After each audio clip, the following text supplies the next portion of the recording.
How's it going, everybody? Welcome to our shebeen on Sunday night. Hope you're all doing well. Let us know what you're drinking. If you've just joined us, you're very welcome. We'll be kicking off shortly. It's Sunday evening, and we're going to talk Irish whiskey all evening, as we do every Sunday.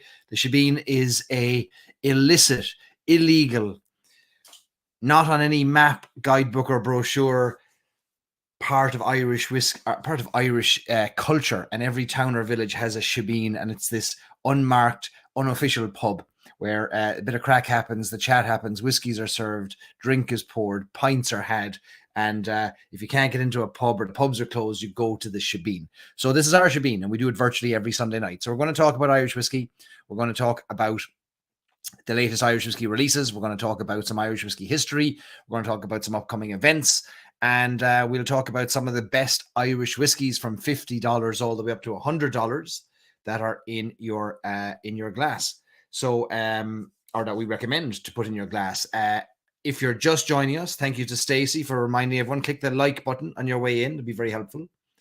And that'll help us get more people tuning into Irish whiskey. If you haven't already hit the subscribe button on our YouTube channel, feel free to do that as well. My name is Barry Chandler. If it's your first time here, I'm obsessed with Irish whiskey, the people, the places, and the pours.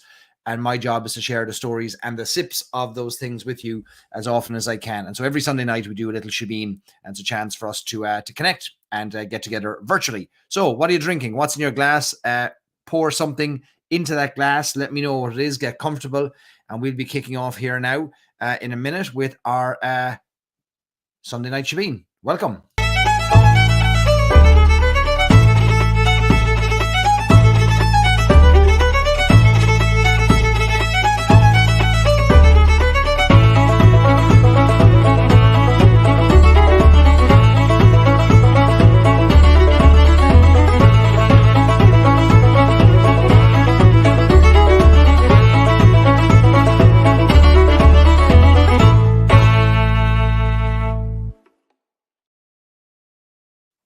All right, so I'll share what's in my glass.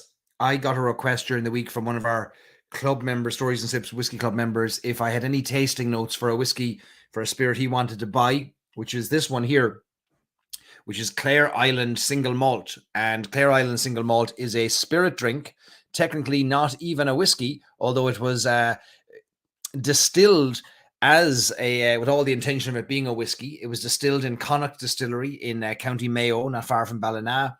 And it spent 3 to 4 years aging on a boat off the coast of Clare Island in County Mayo. And because it aged on a boat, it didn't meet the criteria for the Irish government to say, yes, you can call it a whiskey, because it wasn't technically in a warehouse. But it was bottled up as a single malt. It's a spirit made from 100% malted barley. And there are a limited number of these have been released in 2 batches over the past 2 years. I think 1 or 2 barrels were on the boat each year. This is bottle number 12 of batch number 2. And Mike asked me if I'd share some tasting notes and asked me if I'd had it. And I hadn't opened this bottle yet. But what I did just a little bit earlier on was I found a sample of it that came with the bottle. So I've been pouring this. So Mike, you were interested in the tasting notes on this and curious as to whether you should buy it. Because you like the story and you're going to Clare Island yourself to stay there overnight and potentially pick up a bottle if you think the whiskey is any good, or if you get the recommendation. I would say go for it. It's not cheap. I think it's 265 euros a bottle, but it's a young whiskey. But you're not buying the spirit; you're buying the story, the experience, and everything that goes with it. It's a young single malt, but like all of the spirits, the new make spirit and the malts that I've tasted from the Connacht Distillery, it's a very good whiskey. It's a young whiskey, but it's got bright orchard fruits. It's got a lovely, there's a lovely kind of a pear note on the nose. And when I was tasting it earlier, I was reminded that there's this kind of lovely element of, there's a lovely hint of kind of almost like toasted malt, like you'd almost get on a stout. So I'll take a sip here now again. And I'll give you some notes on it, Mike.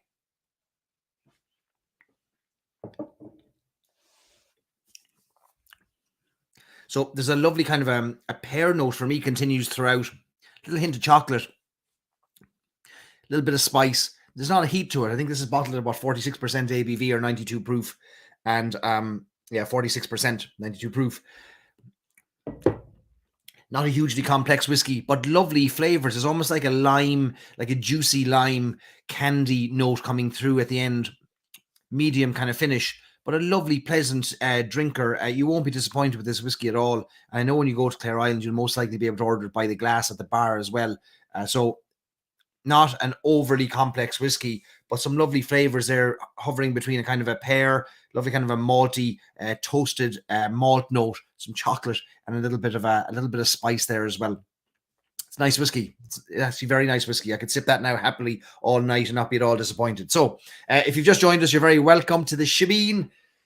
We're going to talk Irish whiskey. Let me see what you've got in your glass. It's somebody's birthday. Jeff Timmy's birthday. Happy birthday, Jeff. Where are you all joining from? Ted's from DC. We've got Ohio in the house, Indiana in the house. Very good. Very, very good. Rick Green's in the house.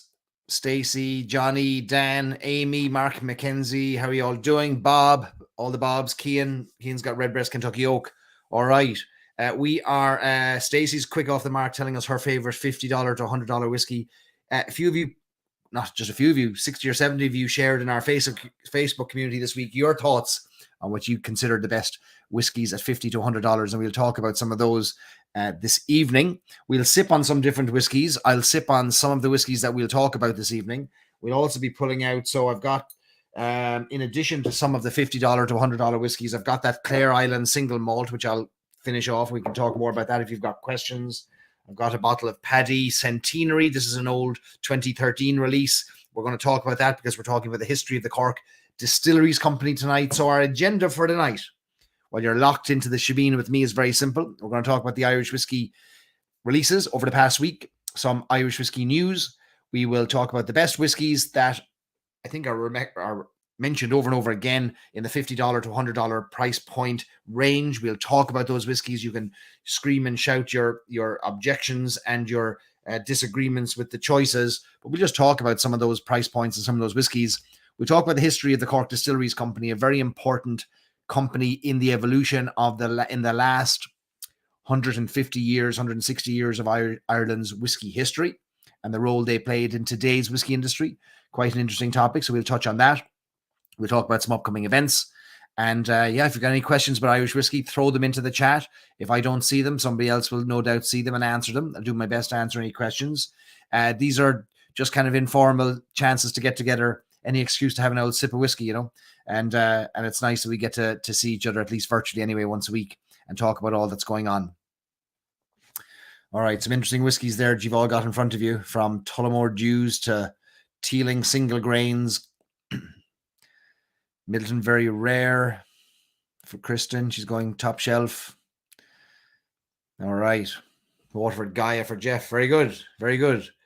All right. So, click on the like button if you haven't already done so, and subscribe to our YouTube channel. The more people that find us here, the better. The more chances we have to talk about Irish whiskey every week. So let me start and put up on our screen our few slides that we'll share tonight. So, 2 new releases worth mentioning in the past week.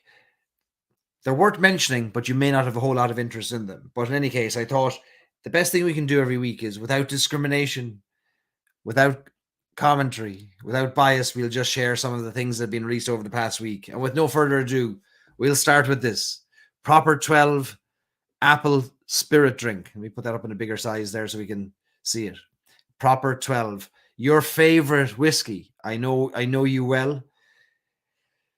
For those of you who don't know what proper number 12 is, and the number there, proper number 12, it's not a 12-year-old whiskey, it's proper number 12, referring to the postcode, the area of Dublin 12, where Conor McGregor, mixed martial artist and man who throws fists around in and out of the ring, is from. And we're quite familiar with his arrival into the world of Irish whiskey, and it was a sudden arrival, and it made a big splash, and it has been filled with all kinds of controversies and success at the same time. The fastest growing Irish whiskey, I would argue, in history, has become a controversial drink. It has got people into the Irish whiskey world. It has shocked those who've drank Irish whiskey their whole lives. But in any case, it's a successful Irish whiskey, and this is clearly a brand extension, no different than a Jameson Orange is an extension of Jameson.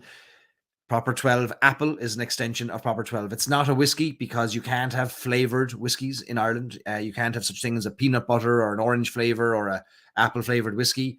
So what you end up having is a spirit drink that contains whiskey. It's less than 40% ABV, which is also a requirement for whiskey. This is 35% ABV, 70 proof. And you'll find it fairly cheaply, I'd imagine, on your shelves all around the United States. Wherever you see Proper 12, you're going to see Proper 12 Apple. Is this a good thing? That's for you to decide. I think it gets more people into the world of Irish whiskey, but in any case, there you are. It's a spirit drink containing Proper 12 and apple flavorings. I don't know if it's ever seen an apple. I do know it has seen whiskey, but it's there for you. Do what you want with it. Okay, next up, Dublin Inc. Irish whiskey. Now, these are two whiskies that definitely would not be aimed at the enthusiastic Irish whiskey drinker. I mentioned in previous live streams how there are many Irish whiskies that come and go fairly quickly, never to be heard from again. They might be small batch purchases where a whiskey is sourced from a distillery, might be a handful of barrels, it's released in a small market, and that's it. It never happens again. This could be one such whiskey. It's called Dublin Inc. Irish Whiskey, or Warrior's Gold. I don't think there's any aspect of this is aimed towards a whiskey drinker. Let me tell you something about it. The information that they share in their press releases is information that has been put together by someone who has never heard of an Irish whiskey, never tried an Irish whiskey, has no interest in Irish whiskey, doesn't know anything about Irish whiskey, because the exact description is it's an Irish whiskey that is a 50% single malt distilled at 90 proof. Now, there's no such thing. You can't have a 50% single malt. It's either a single malt, which is 100% malted barley, or it's not a single malt. Distilled at 90 proof. Well, whiskeys aren't distilled at 90 proof. If it says here, it's triple distilled. So triple distilled, which would mean it would be distilled at 160 proof and then brought down to its bottling strength. Anyway, it's bottled at 45% ABV or 90 proof. So I think that's what they mean. Distilled at 90 proof should be bottled at 90 proof. It's finished in sherry casks at a distillery located in Southern Ireland. So I'm going to roll the dice here and say that came from West Cork. It's from a company called the Terlato Wine Group.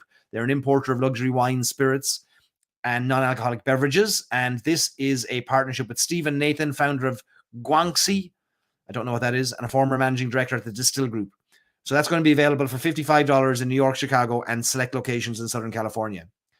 There is no shortage of Irish whiskies, and whiskey today at these price points, $54.99, puts it squarely in the crosshairs of the whiskies we're going to talk about tonight, the $50 to $100 price points. And you can get Redbreast 12-year-old for $54.99 in many markets. So this is a interesting one. If anyone tries it, let us know what they think. It doesn't look like it's going to be available where I'm located currently, but it's got some odd descriptors there. All their official press releases have incorrect information. So we'll leave it at that. It's not that interesting for me anyway. Maybe you'll find it more interesting. But Dublin Inc. Warrior's Gold Irish Whiskey. All right. Those are the only two releases. But I do have word that there are some releases coming in the next 2 weeks that will be quite interesting. And I'm looking forward to sharing those with you. So there could be two releases that I know of or things to talk about that will be coming that we may have word on or news on that I'll share with you over the next 2 weeks. So early part of the year, typically quite quiet, coming out of Christmas, coming into the new year. Then February starts to kick off, February, March, April, May, and it's non-stop then till November, December again.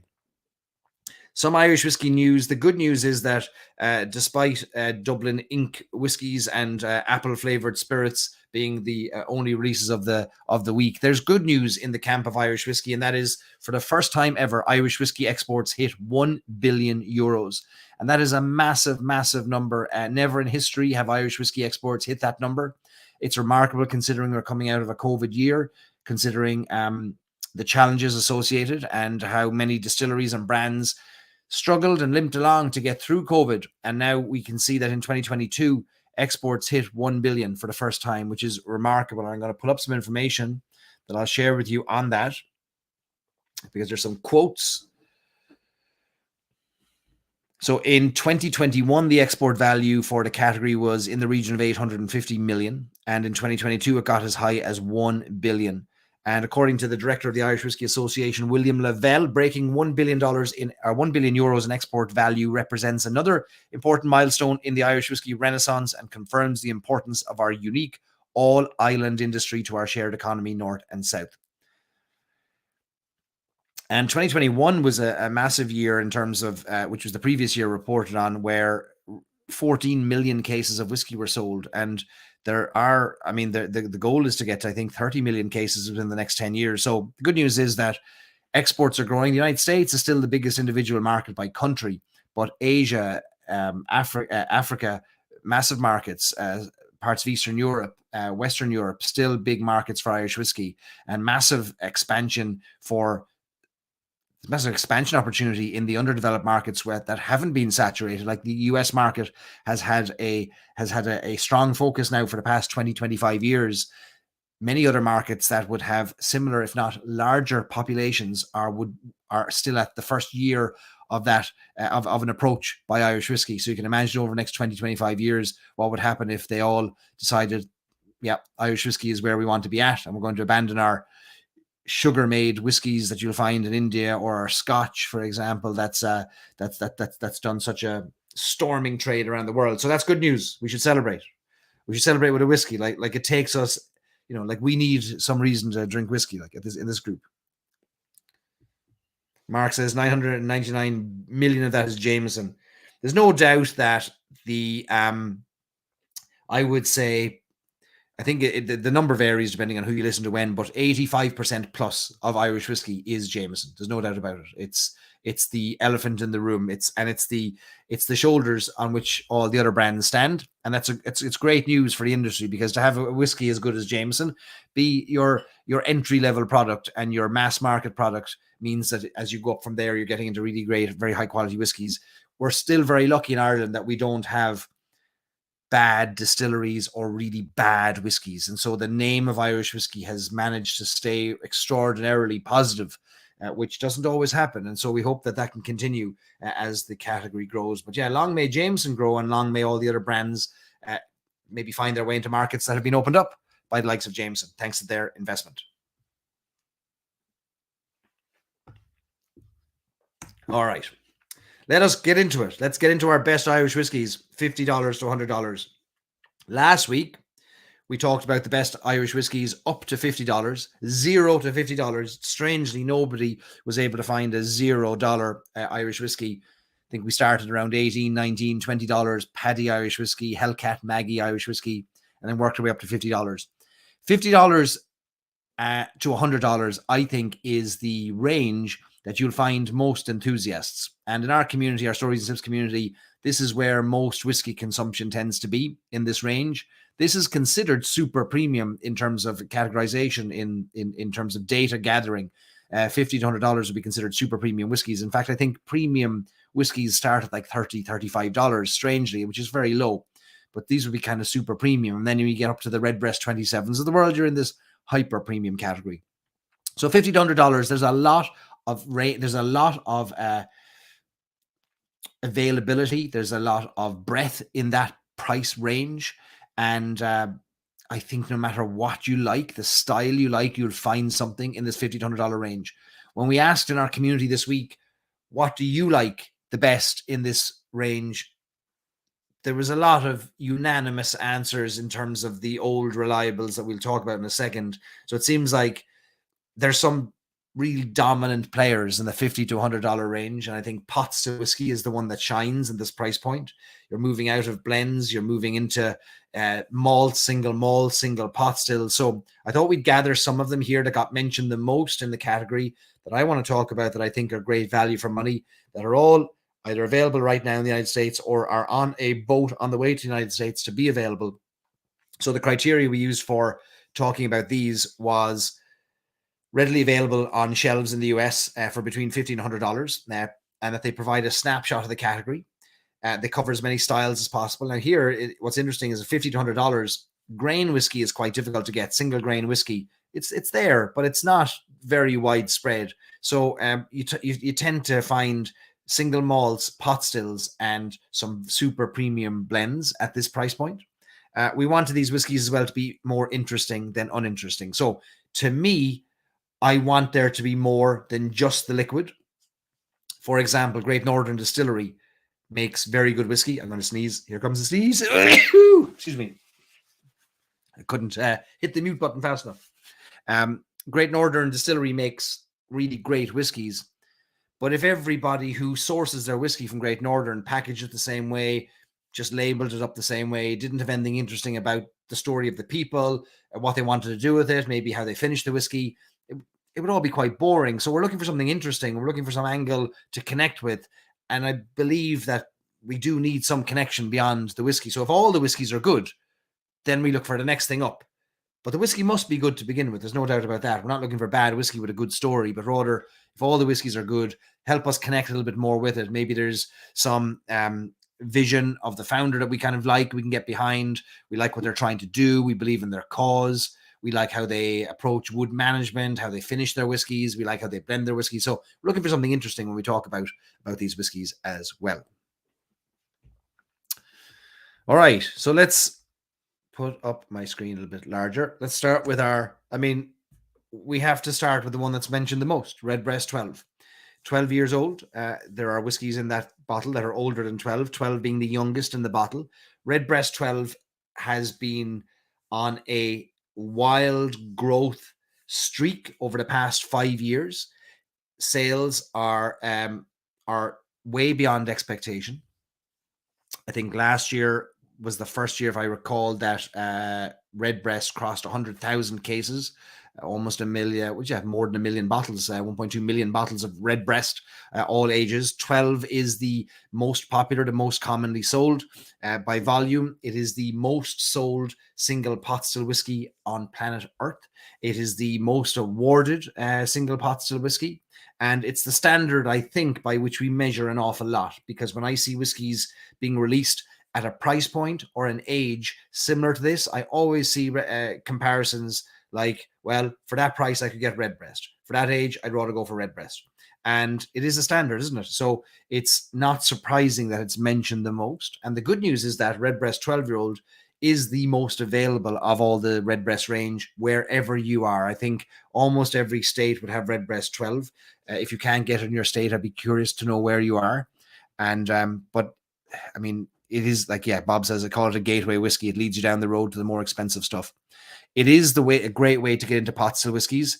It's a fantastically balanced whiskey. I mean, really quick, we'll talk about what it's made of. It's made with 100% barley, 100% Irish barley.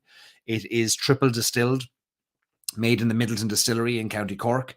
It is a mixture, it's a pot still whiskey, which by the style that Middleton makes their whiskies, it's a mixture of malted and unmalted barley. All pot still whiskies are a mixture of malted and unmalted barley. Sometimes they contain other grains, up to 5% of oats or rye or wheat, but in this case, it is 100% barley. It is matured for up to 12 years in a combination of barrels that used to contain bourbon and casks, larger casks that used to contain a sweet wine called sherry, Oloroso sherry. And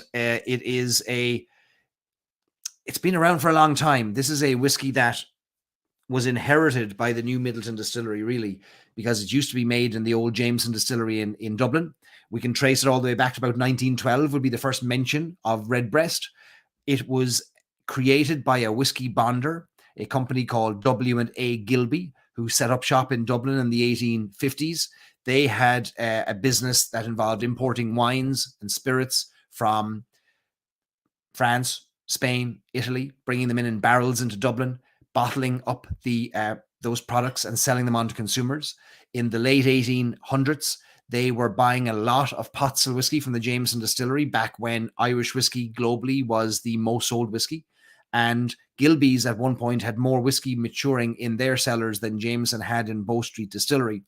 And they were the first bonders to create an in-house brand. Because up until that point, if you released a whiskey, you would have called it Jameson whiskey bottled by W&A Gilby, Powers whiskey bottled by W&A Gilby.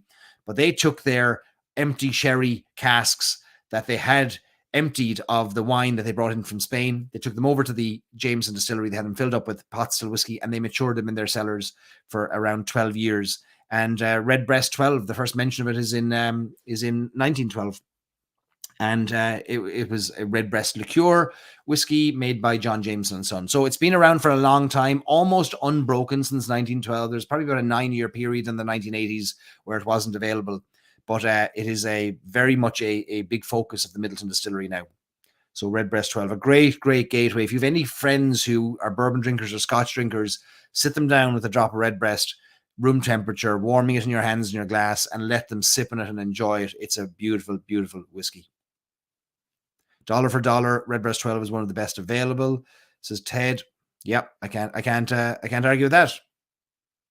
All right, next up, and almost as mentioned again, is Powers John's Lane. Powers John's Lane. So this is another flagship product, really, I would argue, in the pot still categories. So a single pot still whiskey again. This is a hat tip to how whiskies used to be made back in the 1800s, early 1900s, in the old Powers Distillery in Dublin, in John's Lane itself, in the Liberties area of Dublin, which was the golden triangle of whiskey production with the different distilleries, Jameson, Powers, George Rowe. Those were the big distillers at the time in the 1800s, early 1900s. Powers would have been a powerhouse, forgive the pun, and the John's Lane distillery buildings are still there today. They're now the National College of Art and Design, who I believe are vacating the buildings actually, and it's becoming available for other uses. Imagine if it became a distillery again. But Powers John's Lane is a hat tip to how the whiskey used to be made. It's a fantastic whiskey, old school in taste, leathery, tobacco notes. It's aged for 12 years, predominantly aged in bourbon barrels, with a small portion aged in Oloroso sherry casks as well. I think Iberian oak as well. And at least 12 years of age. Really, really powerful whiskey. I think it first came out in 2012 and has been a permanent staple on whiskey fans' shelves around Ireland. And I know now the US is falling in love with it. It's definitely, of the three Powers expressions that are available, Powers John's Lane, Powers 3 Swallow, and Powers Gold label, this would be my favorite by far. Amy says, Powers John's Lane made me fall in love with whiskey. It led me to this group. There you go. Thank you, Powers John's Lane. It is a great whiskey. And Powers, look, interestingly there, if you look at the screen where Powers John's Lane, you'll notice there's no spelling errors there. Powers doesn't have an apostrophe and John's Lane does. Why is that? Does anybody know? Now, famously, Ireland hates apostrophes. You walk down the street of any town or city in Ireland and you will see that we do not have any notion or clue in Ireland how to use an apostrophe. We don't understand the possessive apostrophe one bit. And we often use apostrophes for plurals.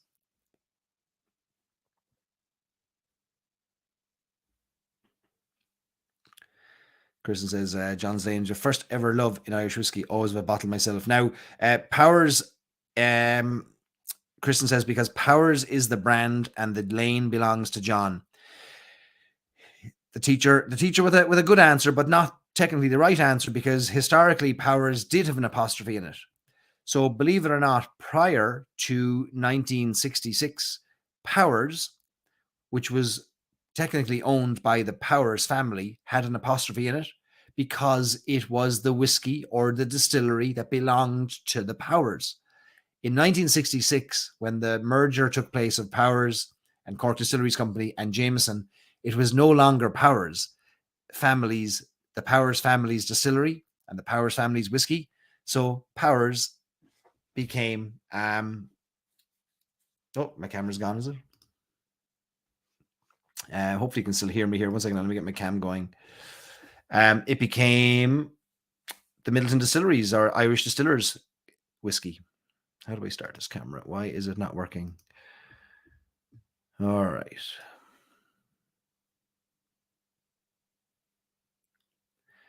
Our camera's gone. Let's get this back. All right, stay tuned. Stay tuned. We'll get there.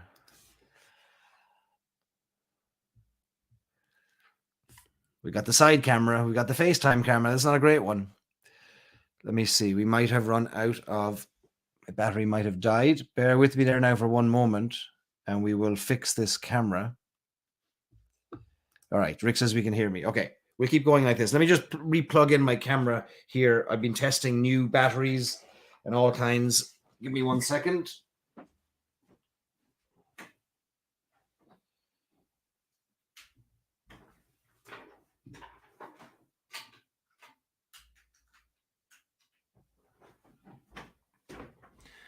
All right, we'll recharge the camera there while we're talking. Okay, so TV is hard, says Rick. As a man who spent his whole life in TV, I can tell you that. The camera's out of powers. All right, we'll go on backup camera. We've backups after backups after backups. All right, let's talk about our next. So this is a great whiskey. I think I'd be curious, how much can you find this for where you are? I think around $64.99 is where I've seen a lot of it. $64.99 maybe.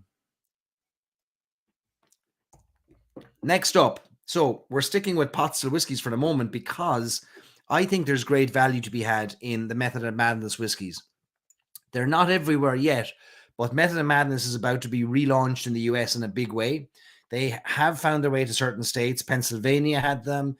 New York is just getting them. California had them. Ohio didn't ever get them. Or did they for a little bit? Maybe. But Method and Madness is about to be relaunched in the US, which is good news. There was dispute and doubt over whether it would happen. But for my money, Method and Madness French Chestnut is my favorite of all of the Method and Madness whiskies. It can be found at varying prices, but definitely under $100. I found it for 60 or 70 and 80 in the States at times. Method and Madness just hit Ohio, said Stacy. Jeff just picked up Method and Madness French Chestnut. So it's a Method and Madness is another Middleton Distillery brand. So here now we've had 3 whiskeys in the $50 to $100 range that are all Middleton. I promise you, we're not sticking with just Middleton. However, it's where they seem to excel is this $50 to $100 price range when it comes to the super premium whiskeys. Method and Madness is a brand that was conceived, I guess, about 6 years ago, maybe a little bit longer, maybe 7 years ago. And the idea being that Middleton is a distillery that has been in existence since 1825. The masters who work the distillery have been there, some of them as long as 47 years, 48 years. The likes of the master coopers, master blenders, master distillers, they've been there from 20 to 45 plus years. So there's a lot of experience. They are the method behind how whiskey is made and how whiskey continues to be perhaps made in the distillery. Then you also have a great apprentice program. You've got apprentices who come in for months or maybe a placement for months, or junior team members who join having been elsewhere, having come out of college and getting their first job. They'd be considered the Madness. And so you place and you combine and you pair some of the method, the older team members, with the Madness, the newer team members, and you might get new approaches to whiskey making. You might get new approaches to maturation. And that's the idea behind the brand. It's a genius idea for a couple of reasons. One, it gives new opportunities for an old distillery to innovate, because you're letting others consider maybe things, approaches that historically would not have been considered. Second of all, the Middleton Distillery runs not far off capacity because of the demand for pot still whiskey used in Jameson and grain whiskey used in Jameson. That means that there's not a lot of room on the big stills, the big copper pot stills, to be experimenting at all times. Method and Madness gives you the chance through the micro distillery that was built on site to experiment with smaller runs. And in addition to that, the Method and Madness brand allows you an umbrella under which you could launch small batch whiskies of whiskies that were perhaps distilled on the large stills, but couldn't find a home. So pot still whiskies of a certain age, pot still whiskies of a certain style, pot still whiskies that were being finished in certain casks. You thought, well, I don't think a chestnut cask is going to fit Redbreast. I don't think a chestnut cask is going to fit Powers. Historically, there might have been the danger that would have been gotten rid of, or it might have been blended out into something else. But now Method and Madness allows you to have a brand that you can release experimental whiskies in. And that's where we get the likes of the sherry and bourbon barrel aged pot still that then gets finished in the likes of French chestnut. So you're looking at here about a 6 to 9 year old whiskey that has initially had its full maturation in sherry and bourbon barrels, not unlike Redbreast, not unlike many of the spot whiskies, not unlike some of the Powers. But this then is finished in French chestnut barrels. We can use any wood in Ireland we like, right? The Scots are limited to what they can use. They can only use oak. If you want to make bourbon, you have to use oak. But in Ireland, if we want to age our whiskies, nobody tells us what wood we can use. We can use whatever we want, which is good news. So there's quite a range here. But this French chestnut is my favorite. It's got a wonderful nutty sweetness, if I could describe it that way, and a fantastic texture and just a lovely, lovely finish on it. It's my favorite of the Method of Madnesses. David says they have the single grain at $60 and the single malt at $75. Not available in Colorado, but Steve has tried several samples. Excellent single pot still, said Bob. And Bob, this is Bob's favorite Method of Madness. In fact, it's the one I'm going to pour next once I finish my Clare Island single malt.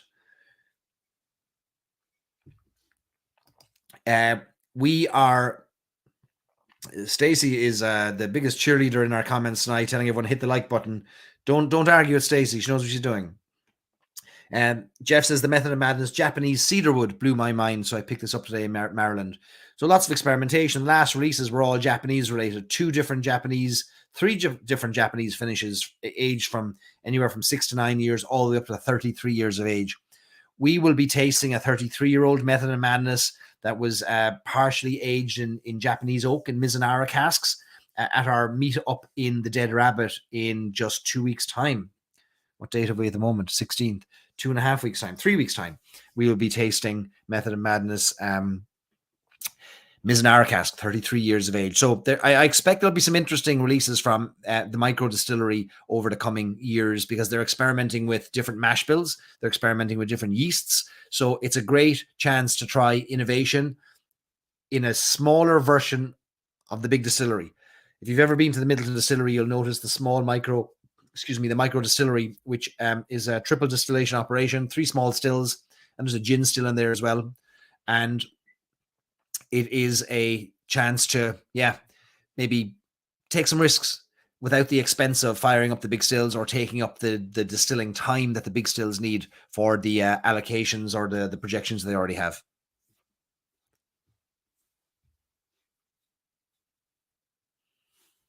All right, next up, are we still on Middleton, I wonder, or do we change? Here we go.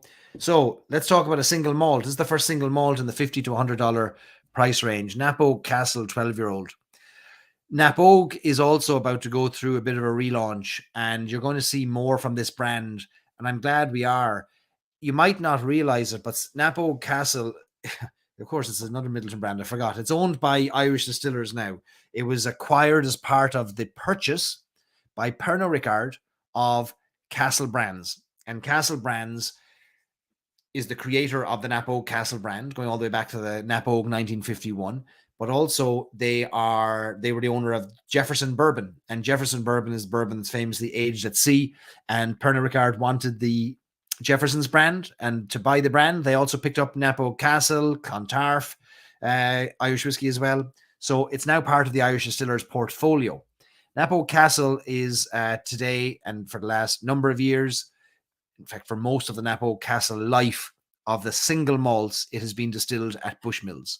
I know there's lots of discussion online whether Knap Oak Castle comes from Cooley Distillery or Bushmills, but when the idea for the Knap Oak brand came about after the 1951 Knap Oak was released, Mark Edwin Andrews, the founder, the man who located the original barrels of pot still whiskey that were distilled in 1951 in the old B. Daly distillery in Tullamore. After him and his son wanted to create a spirits brand, they went to Middleton and they asked about sourcing whiskey from them. And Mark Edwin Andrews is actually a single malt fan himself, even though 1951 was a pot still whiskey. And Middleton wasn't making any single malt. And so at the time that they had their first conversation, Bushmills was part of Irish Distillers as well. And so Mark Edwin Andrews was sent up to Bushmills, where a deal was struck, and the Knap Oak Castle single malt range of whiskies was born. Now, interestingly enough, the whiskies are distilled in Bushmills, but they are matured in Middleton. So they are brought down to Middleton, and they've got the lovely Cork air maturing them. Knap Oak 12, there's 12, 14, 16, and to a lesser degree, 21 years old are available in the US market. 12, 14, 16 are fairly available. But I think the 12 is a great single malt. It's just a really accessible 12-year-old single malt, and it's just hard to beat it. I really recommend it. If we're starting at $50, you want to get somebody into a single malt, I go for Knap Oak 12. If I'm not spending $50, I might say, well, start with the Sexton.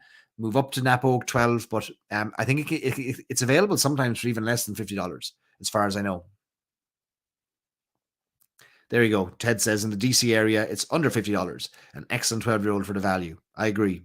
$47 in LA. There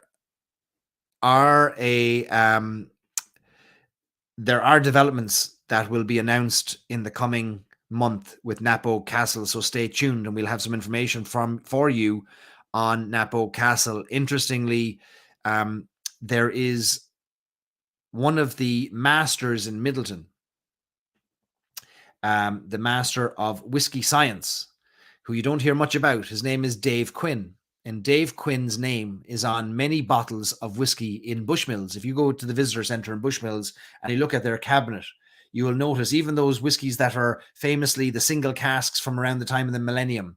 There's a lot of millennium casks where people bought a single cask in 1999. Dave Quinn signed each bottle. Why? Because he was the master distiller in Bushmills in 1999. And Dave was responsible for a lot of the creation of the Nap Oak Castle single malts. And he's a Cork man. He's down in Middleton for a long time. And he is responsible now for kind of, he's had a hand in the maturation of them as well, which is interesting. $42 only for Bob in Massachusetts. Excellent. So it's only very few places that are over $50.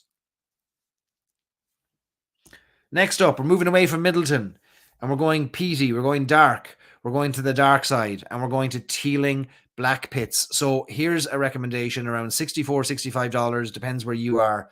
But if you talk about the renaissance, the resurgence of Irish whiskey, and we talk about the return of peated or smoky whiskies, I would put Teeling Black Pits up there as a great flag flyer.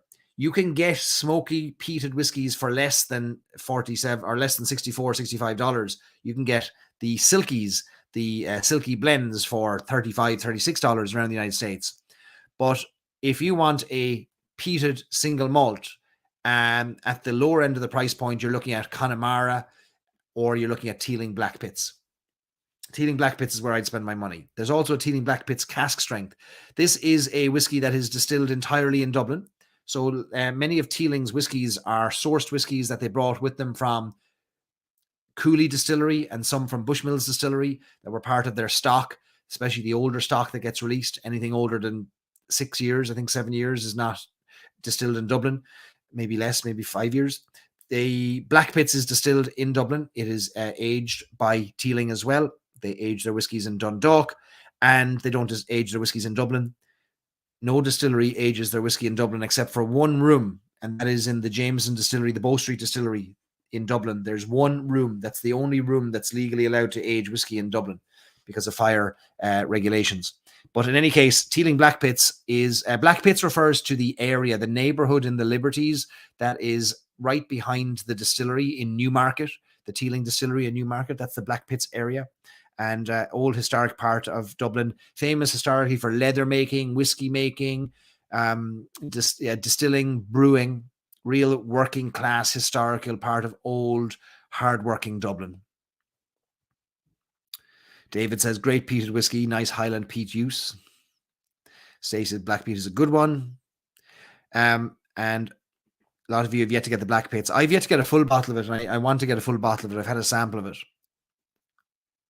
David said for his money, it's the Sauternes cask that really cuts the corners. Yeah, so they got the wine casks that add a lovely layer of sweetness.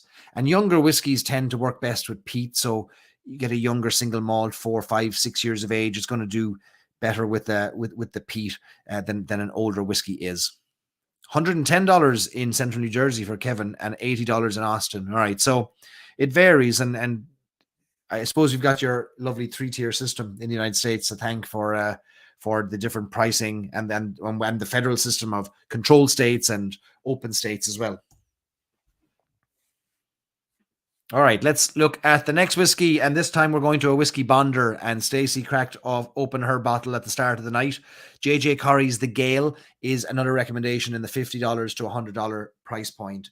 It is a fantastic blend. It can contain quite old whiskey in there. Let me pull up some of the details here. There are different batches of it too, but this is a fruity, easy drinking, yet complex whiskey. They're on to batch number 3 or 4 now at this stage.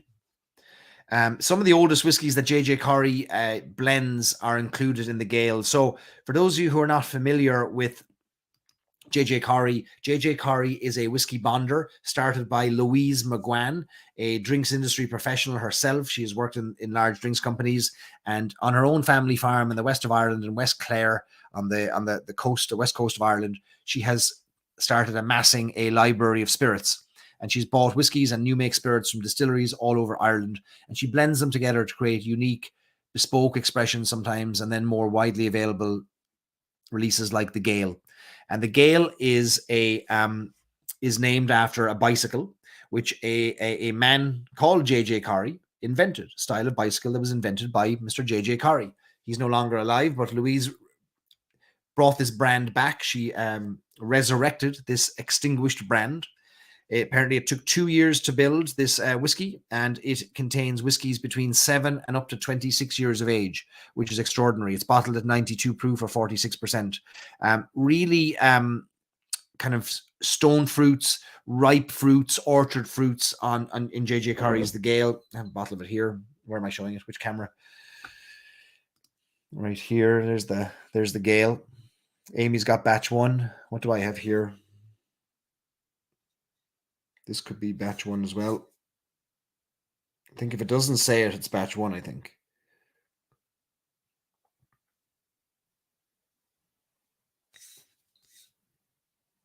So that's it's a blended whiskey, so a blend of single malt and grain, and it is aged in a mixture of ex-bourbon barrels and Oloroso sherry casks. And I think it's a great blend. And that's the first blend now that we've mentioned in the $50 to $100 range. Grain and malt. So a higher grain component, I think, than malt in this. Light, flavorful, easy drinking. It's your breakfast whiskey all day long.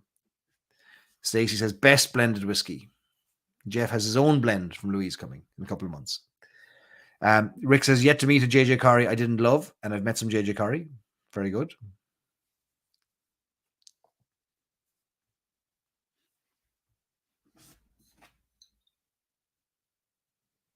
So mine might be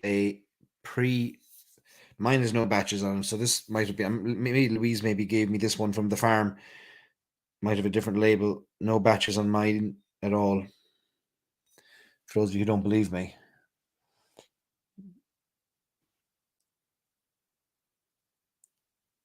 Okay. Next up, where are we going next? Next up, we are going to another whiskey bonder, and in the $50 to $100 price point. This is a whiskey that is about to land in the United States right now. I know some of you already have it. It is not going to be widely available, so this is a bit of an outlier in terms of our criteria, but I think it's worth recommending and worth tasting and worth trying. This is called the Liberator. It is a malt whiskey, and it is not a single malt. It is a vatting of malts, or a marriage of malts. Malt whiskies, single malts from different distilleries make a malt. You just lose the single, you keep the malt. This is an Irish malt whiskey that has spent time aging or finishing in tawny port casks. And it is a remarkably sweet stone fruit, plums, peaches, blackberries, wonderful notes on the Liberator. I think I have a bottle here somewhere as well. Around here somewhere. What's this one? Double port. It's around here somewhere. Oh, there it is. No, that's not. Different one. Okay, so this is, I know some of you are fans of the Liberator. It's going to start in a very small number of states, and then as soon as we have information on where it becomes available, we'll let you know. I know a lot of people ship it from Ireland directly to the United States and pay the shipping on it. And I think he's shipping the larger bottles. They've come in smaller 500ml bottles, as well as the larger 700ml bottles. So I think the 700ml bottles are the ones going to the United States. There's different batches of it, so I'm not sure which batches are going to land in the United States, but as soon as we know which ones, we'll let you know. So the Liberator, it's a brand that is a sourced whiskey. So it's from a company called Wayward Irish Spirits, and Wayward Irish Spirits are based in Killarney, run by a man called Maurice O'Connell, Sir Maurice O'Connell, who is a descendant of the great Daniel O'Connell, the great liberator, great statesman, politician, emancipator, who helped get lots of rights for Catholics in Ireland in the late 1700s and early 1800s. And Daniel O'Connell's legacy lives on through the Liberator, named for him. And there's a little bit of a picture of him there. You see on the label, kind of a background there on the blue label. That's a statue, I think, of Daniel O'Connell. And Maurice O'Connell has lots of great plans to build everything from a distillery in his back garden to sourcing lots more great whiskies for us. So I think we're going to see some good things coming out of Maurice O'Connell. So that's one to pay attention to as well. I'm a big fan of port finish whiskies myself. I'm a massive fan of whiskies that strike the balance between the wood, the contents that were in that wood, and the distillate. And it's not an easy thing to do. Sometimes you can get an maybe a whiskey that's overpowered by the distillate, that might be too harsh, that might be too spiky or prickly. Sometimes then you get a whiskey that you don't get any of the wood contribution at all. You don't know, okay, am I getting any of the dark fruit notes I might expect from a European oak, or am I getting some of those nice vanilla caramel notes I might expect maybe from a charred American oak cask. And then when it comes to the fortified wines, they can be overpowering. Some of them, the sherries, the ports, sometimes they can be too much. But when you get it right, that's rich, syrup-like sweetness that's balanced with some of those wood notes, and yet you're still getting some of the characteristics of the distillate, makes for a fantastic whiskey. And the levers that we pushed and pulled it on the way to get there are infinite. But when it works, it works. And I think the Liberator does it. It's you get it working at the likes of a Middleton distillery with super aged pot still whiskies where they've got it right, and you get it working at a sourced whiskey level with Maurice O'Connell. So it's nice to see that it's not just those with the big bucks in the big distilleries that manage to make that balance right. Kevin said that Dingle single malt batch 6 was aged entirely in port barrels, and really likes it. There we go. All right, that is the end of our $50 to $100 price range. Now, did we cover everything? Of course we didn't. There are lots of whiskies that we didn't mention, and there's lots of whiskies that you're wondering, well, why didn't he not? How come this whiskey isn't up there? It's my favorite whiskey. We can't mention them all, but if I had $50 to $100, or somebody told me they had $50 to $100 and they wanted to know which Irish whiskies I should recommend to them, those would be the ones I'd tell them, listen, start to work your way through these, and you'll learn a lot about styles, distilleries, history, finishes, distillates, and then come back to me. And I think it's just like last week. I thought last week we made a great tasting mat with all of the whiskies we tried or we recommended. And I think tonight you could equally make a good tasting mat that gave you everything from smoky to unpeated malt to pot still to blends. So you've everything from your lighter JJ Corries all the way up to your, I suppose, what would be the heaviest of the whiskies we recommended there? Maybe the peated Teeling Black Pits. Let me talk about an event we're hosting on January 25th, 7 p.m. Eastern, right here on YouTube. It is our Irish coffee demonstration and competition. I'm going to make an Irish coffee for you. I'm going to make 2 or 3 Irish coffees for you. I will give you the ingredients for that this week so that you can purchase any ingredients you want to. But I challenge you to make your own Irish coffee, your own version. And I'm going to find a bottle of Powers 3 Swallow or John's Lane, whichever one I can find in the state where you live. I will ship it to you for the winner. The person who creates the best Irish coffee submits it through our Facebook community, Irish Whiskey Fans of America. If you're not in our Facebook community or you're not on Facebook, this might be a little bit tough. We'll figure it out. But Irish Whiskey Fans of America is our Facebook community. There's almost 10,000 people in there. That's where you must submit your photograph and your description and your ingredients. And then I'll amass them all together and I'll create one big post. I'll ask people to vote on them. And the winner, the one that gets the most votes from our peers, will be deemed the Irish Coffee of the Year until next year. So 7 p.m. Eastern, I'll make some Irish coffees and then you'll make some Irish coffees. I'll have a couple of cameras going. Hopefully they don't all blow up like one did there earlier. It's charging away there now. I came up to sit down and go live like half an hour before it was time. And I sat down and I thought, there's something missing here. And I was like, where's the camera? And I realized I was after taking the camera downstairs and playing with it over the weekend and experimenting with kind of trying to learn how to use different aspects of it. Totally drained.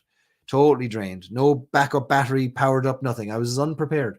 Anyway, this will be the Irish coffee demonstration that you'll want to stay tuned to. You want to tune into. I'll give you the history of Irish coffees as well. The great history, the Irish history, the American history of Irish coffees, and the do's and the don'ts of Irish coffees. That is at 7 p.m. Eastern on January 25th.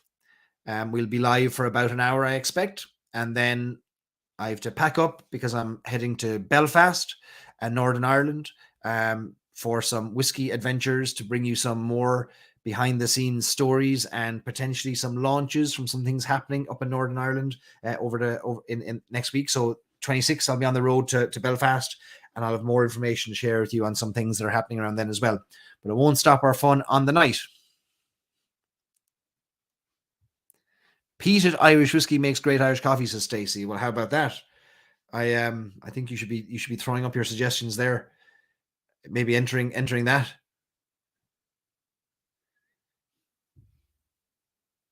You can use decaf coffee, D. Find yourself a decaffeinated bean.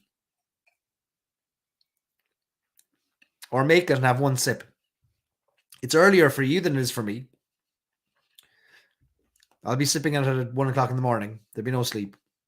I'll be better off driving straight to Middleton or straight to Belfast after that. Next up, let's talk about some important history. So I want to share with you some background to a company that is iconic, that is an integral part of the Irish whiskey landscape today, yet we don't even know it in many cases. It played such an important role over the past 150 years that it deserves a little bit of diving into. And so I'm going to share a little bit of the history of the Cork Distilleries company.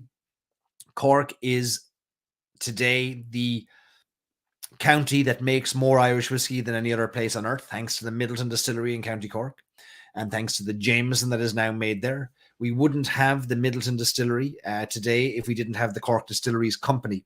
And the Cork Distilleries Company can be traced all the way back to 1867. And I want to talk about the impact they've had and share some of the distilleries, some of the stories of the distilleries that formed the Cork Distilleries Company, because you'll notice it's distilleries plural and not just one single distillery. We know the story, many of us know the story of 1966, which is the story of the saving or the rebirth of the Irish whiskey industry when Jameson and Powers and the Cork Distilleries Company merged together to create what we now know today as Irish Distillers. And Irish Distillers is the parent company of the Middleton Distillery. That was an amalgamation. It was a merger. It was the coming together of a shared vision, maybe back against the wall, not a whole lot of choice, do or die kind of a thing. Exactly the same thing happened almost 100 years previously, 1867, 99 years before the merger.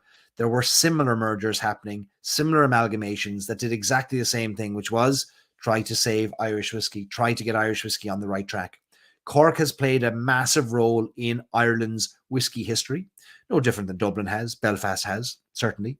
You would count Cork, Dublin, and Belfast as being the three big whiskey hubs. Others, including Limerick, would have been part of it as well. But by volume, I think Cork, Dublin, and Belfast really were the homes of distilling, and certainly for export as well. Three port cities as well, of course. All right. So the Cork Distilleries Company, you will know it most likely through the likes of Paddy Irish Whiskey today. So let's start with kind of an old advert here. So you'll notice Cork Distilleries Company Limited, whiskey, no E, pure pot still whiskey. What you're seeing on the screen there is actually the predecessor to what would become Paddy Irish Whiskey, Old Irish Whiskey, Cork Distilleries Company, Old Irish Whiskey. It had a map of Ireland on it, and it was spelt without an E.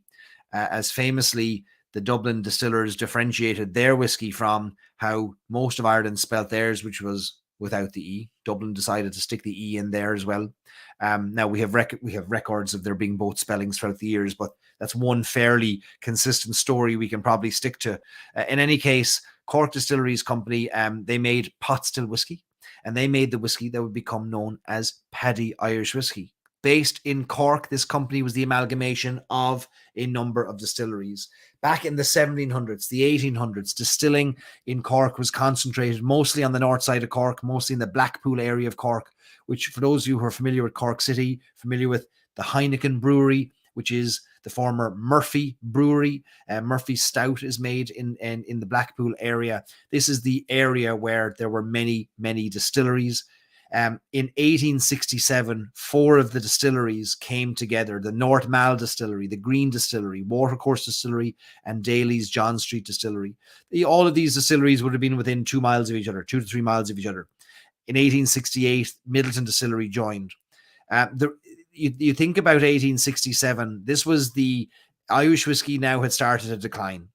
1830s, you had the abstinence movement. Father Matthew, the famous priest, who would walk up and down the highways and the byways of Ireland preaching abstinence and moderation when it came to the consumption of alcohol, had a massive impact on Irish whiskey and distilling.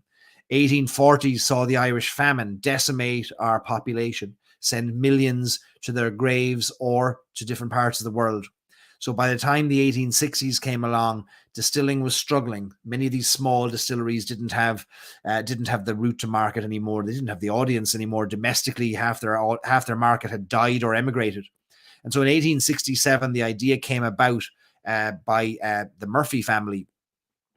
And the Murphy family, James Murphy, and his descendants, to amalgamate the city's distilleries under one umbrella in order to save them, in order to save distilling, in order to consolidate costs.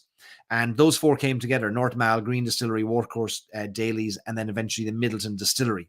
And I want to talk a little bit about each of these, because each of them has a little bit of a nugget of history that's relevant to what we know today. And so I'm fascinated by what it took to get to the whiskey that we have in our glass today, because we know it wasn't a straight route. We know it wasn't a road without its twists and its turns. And we know that there were many decisions that had to be made, some willingly, some not willingly, in order to get us the whiskey that we have and how we make whiskey and the laws that govern how whiskey is made, etc. So we'll kind of dive into that a little bit. The first one here, North Malt Distillery. I think some of you are actually going to be familiar with this, because I think some of you have actually seen this distillery and you don't even realize it. So if you've ever been to Cork City, and if you've ever been to the Franciscan Well Brewery and Bar in Cork City, I was there myself 2 nights ago. Friday night I was there, and it is on Pope's Quay and the North Mall is right at the end. Pope's Quay. That's an old friary. There was an abbey there going back into the 1700s, 1600s, 1700s. And the Franciscan Well Brewery today is on the site of where the old friary and perhaps abbey used to be. And as you turn into the Franciscan Well Brewery, and if you look straight ahead of you, right at the end of the road, there's a building facing you, and that is the old distillery house. And what you're seeing on the right-hand side of the old drawing here, just at the river point, is a house that actually faces the Franciscan Well. So this was the North Malt Distillery, is run by the Wises, 2 Wises, the brothers, notoriously miserly and stingy, the Wises, but they ran one of the earliest distilleries in Cork. It was started in 1779, which is really going back really very early. So that predates Middleton by 50 years. And they were the largest distillery in Cork. They covered about 23 acres right in the city centre. When they were so big, they were distilling up to 1.8 million litres a year, which is massive, a massive distillery. I mean, that would be 2.5, 3 times the size of Teeling Distillery, to give you some example. And they were right in the heart of Cork City. And they had 5 small chimneys that were so low to the ground that they pumped out so much black smoke and heavy smoke from their maltings and from their and from lighting their fires, that that smoke just carried over the city and enveloped Cork City. Now, eventually they knocked down those 5 chimneys and they built one big tall one kindly so that it wouldn't cover the city anymore. But they distilled all the way up until 1920. and they were right on the river in Cork. And in 1920, a fire destroyed most of the distillery. And sadly, 1920, not a whole lot was happening in the world of Irish whiskey. Just after World War One, distilling was almost non-existent really in Ireland, or at a very small scale. And it was decided by the Cork Distilleries Company not to rebuild the Wise's distillery. Instead, they used the site right up until 15 years ago for storage, for cooperage, for coopering, and also for bottling a lot of Middleton and Irish Distillers whiskies. So there's the distillery house right at the end. If we go back to the other picture, it's on the right-hand side. And it's a distillery house facing the quay, and it's kind of facing where Franciscan Well Brewery is. There's a little bridge that goes over the river there, and if you walk over the bridge, you'll get to the old Irish Distillers bottling site. And this is the old Irish Distillers bottling site, which was part of the site for the North Malt distillery. And they distilled up to 1920, yet this building here, which is quite an interesting building itself, which was designed by a famous Irish architect in 1960. It was used for bottling Jameson, Cork Dry Gin, Paddy Irish Whiskey, right up until I think 2007. Ger Buckley, the master cooper at the Middleton Distillery, he started his career at the cooperage right there in the North Mall, because that's where they repaired the barrels before they did it down in the Middleton Distillery.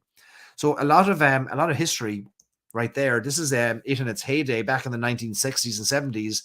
The trucks would have rolled in there. Sadly, this building now is it's threatened with destruction. The whole site is owned by University College Cork, and they use the distillery house for offices. And I think this building is under threat of demolition. I know there's been some movements and petitions to try and save it, because it was designed by a famous Irish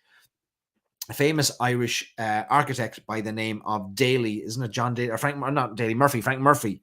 Frank Murphy was the famous Irish architect. He designed it in 1960.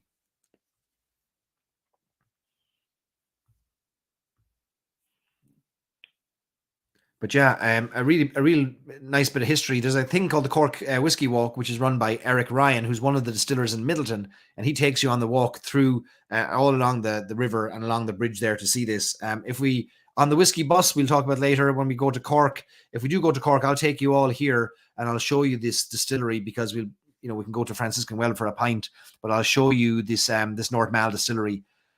When the founders died, the Wise brothers, they left an absolute fortune, like a fortune, because they were so stingy that they didn't use money for anything except the essential. And Carol Quinn, the archivist in Middleton Distillery, I remember her sharing a story with me how they would have lots of coal, piles of coal in the yard, and for furnaces, and for heating and for firing up the stills back in the day. And famously, the Wise brothers would paint the coal at the bottom of the piles white, so that nobody could steal the coal. Because if you stole the coal, the coal behind it would be black, and they'd know then that somebody was stealing coal, and whoever was on shift at the time might get into trouble. Imagine that, they painted the coal with the white paint so nobody would steal it. That was how miserly they were. But they were producing a lot of whiskey, and they made pot still whiskey. Pot still whiskey that was at least 5 years of age, which was unusual at the time. So they were aging it there on site. So it's a piece of history. Another interesting distillery that's part of the Cork Distilleries Company is the Watercourse Distillery. Now, there's still Cork. You walk around Cork and you quickly realize that there's remnants of Cork distilling history are still there. We just have to look for them. The Watercourse Distillery was another fantastic, massive distillery, which was located right opposite where Murphy's Brewery is today, in Blackpool, which is really just a mile from Cork City, a half mile from Cork City, really, not even a half mile from Cork City. The Watercourse Distillery was in business from 1795 all the way up to 1975 when the new Middleton Distillery opened. Now, what's interesting about this one here is that the Watercourse Distillery, according to this book here, which is very interesting, which is The Lost Distilleries of Ireland. So I'm kind of pulling some information from this. In its latter years, like near 1975, it produced yeast, industrial alcohol, and grain whiskey. And then production ceased around 1975 when New Middleton came on stream.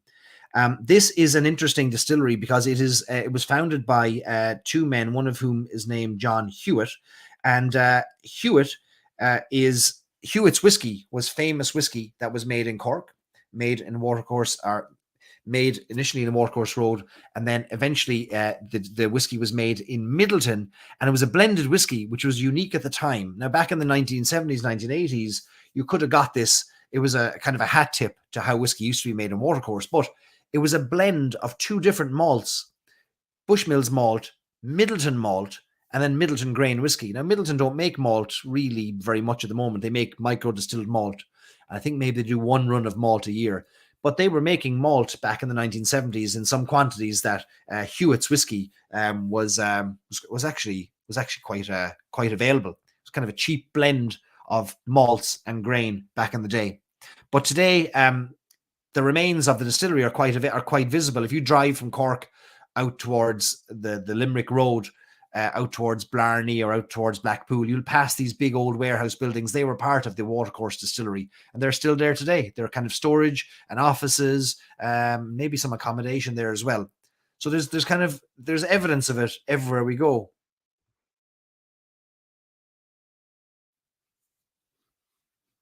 Okay, I think I've reached the end of my slides there. Let me download, missing 5 slides here. Let me just download them really quickly. Bear with me. If you've moved on to something else to drink, let me know. I'm always curious. All right, I need page 25. Where we go? 26, 27, 28, 29, 30. Okay. All right.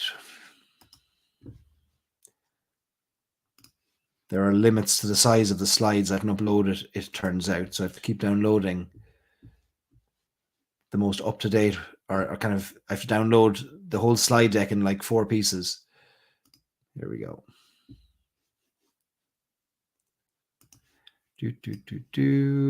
Present slides.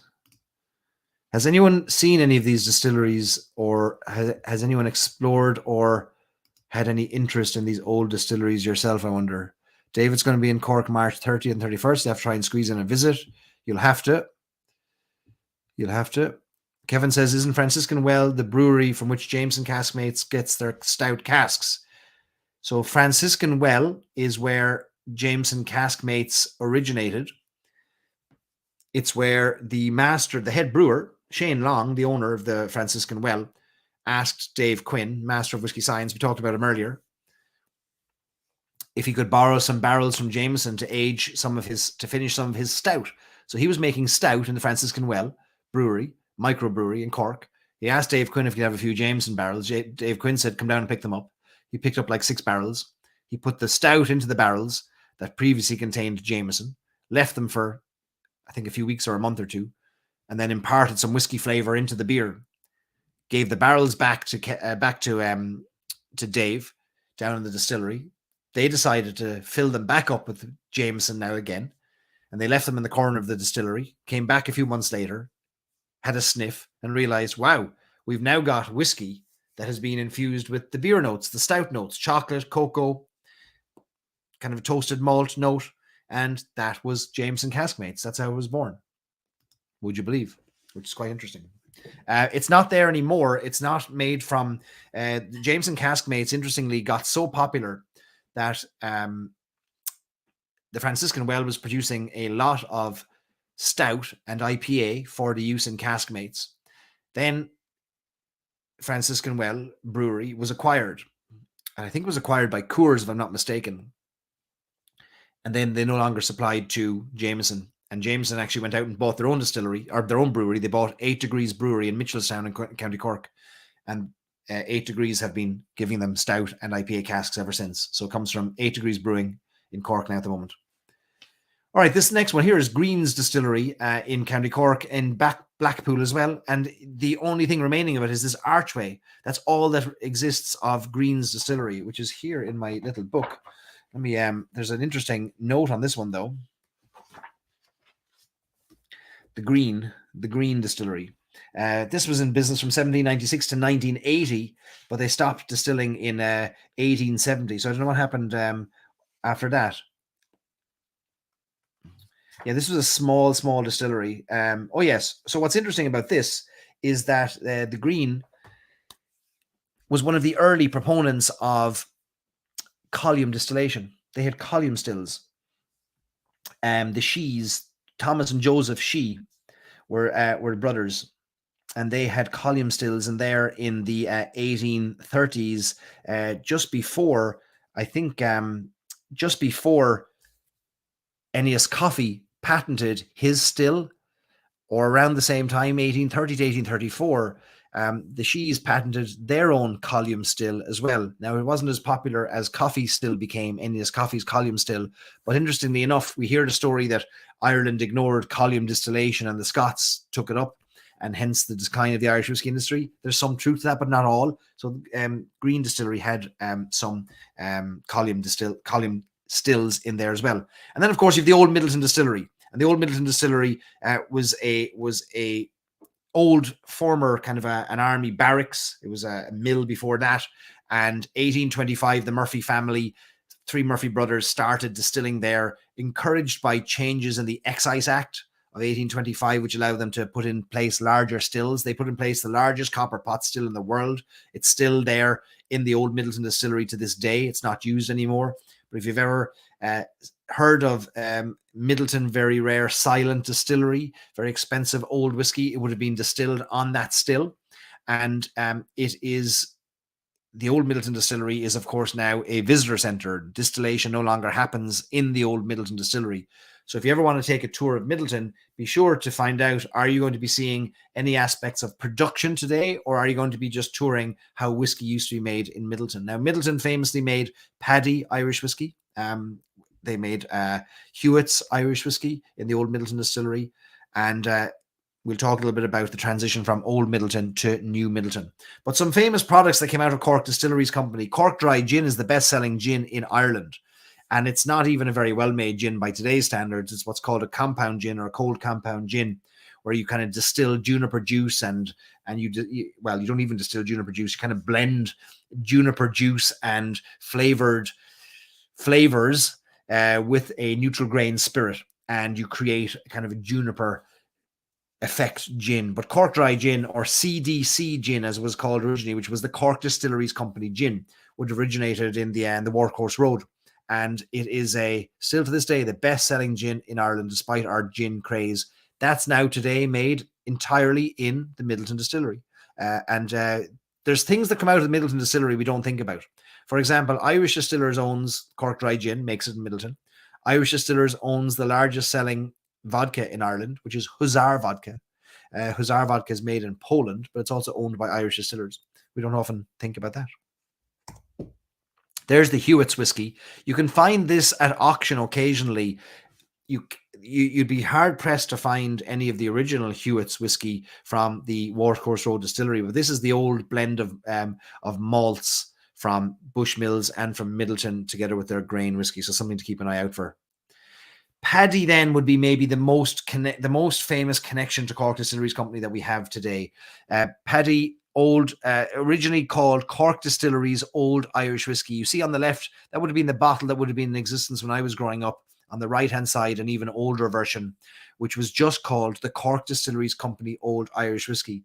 Now, some people knew it as the Map of Ireland whiskey because it had, for obvious reasons, it was called that. It had the Map of Ireland on the label. It is today a very affordable blended whiskey. You can get it for $20 in the United States, or a little bit more. And it's a blend of the three styles of Irish whiskey. It's quite high in malt whiskey. It's also got pot still and grain whiskey. There was a time when Paddy Irish whiskey pre-1975 would have been pot still. It was a pot still whiskey made in Middleton Distillery. Many and Paddy, the Cork Distilleries Company Old Irish Whiskey, goes all the way back to the early 1900s. It would have been always a bottled whiskey. So there was a time in the early 1900s when casks were sold to bars, and they would have sold the whiskey by just pouring directly from the cask. But there was the danger then the bar owner, the publican, would water down the whiskey or blend it with something else. Paddy was always a bottled whiskey. It became known as Paddy because of this man here, Mr. Paddy Flaherty. And Paddy O'Flaherty, PJ O'Flaherty, to give him his full name, Patrick J. O'Flaherty. You'll see it variously spelled in different ways over the years. He was the original brand ambassador. He was the original global brand ambassador. Now, he worked his way from Youghal in East Cork all the way up to Mallow in North Cork. And he was the salesman for the Cork Distilleries Company. And his job was to go from town to town and try and get bar owners to buy the whiskey. And he would often send word ahead that he was going to be coming to a bar. And the bar owner would let everybody know, so they'd come into the bar knowing that Paddy would be surely there to buy them all a drink and let them taste his whiskey. No different than if we go to a whiskey tasting today, we try something from a brand, they pour us their whiskeys. Paddy was the original brand ambassador. So Paddy was bringing around his Cork Distilleries Company Old Irish Whiskey everywhere he went. And it became so associated with him that they would write, the bar owner, the pub owner would write to the distillery and ask for a case of Paddy's whiskey. And everyone knew what Paddy's whiskey was. Paddy retired in 1913, and in 1913, the Cork Distilleries Company honoured him by paying him his full salary until he, for the rest of his life, for the use of his name. And so Cork Distilleries Company Old Irish Whiskey became Paddy, Paddy's or Paddy Irish Whiskey, and it has stuck to this day. And Paddy Irish Whiskey today is no longer owned by the Cork Distilleries Company, which no longer exists as part of Irish Distillers, of course. But even Irish Distillers don't own Paddy anymore. In 2016, they sold the brand to Sazerac, the American drinks giant. It's still made in Midleton, though, with Bushmills malt and Midleton pot still and Midleton grain, and will be for the next decade, I'd say, until maybe distillation transfers at some point to Lochgill Distillery in Sligo, where Sazerac have purchased distillation capacity. So it might move from Midleton. And it's really sad if it does, because it's the last connection of Cork Distilleries Company to us today. And Cork Distilleries Company were the Murphy family who led the Cork Distilleries Company were iconic in that they were the best businessmen. They were also misers and stingy themselves. They knew how to save money. And famously, I remember Carol Quinn, the archivist, sharing a story of one of the family members later in the 1960s who'd be traveling down to Midleton in a car. He'd be driven down. I don't think he drove, but his driver would be pointing out to Mr. Murphy that he could see the road underneath the car because the car was falling apart, and Mr. Murphy didn't want to pay for a new car or for floorboards to be put into the car, and you could see the kind of the water be splashing up if they drove over a puddle. Such was how miserly they were, which is just extraordinary to think about. Yet they built these extraordinarily big distilleries. Anyway, Paddy's name has lived on to this day. And it's why we have a whiskey like this one, which was released in 2013 to honour him. This was a Cork Distilleries Company Old Irish Whiskey Pure Pot Still, a 7-year-old pot still released by Midleton in 2013. Let me try and switch my cameras again and see if I can get the camera to work.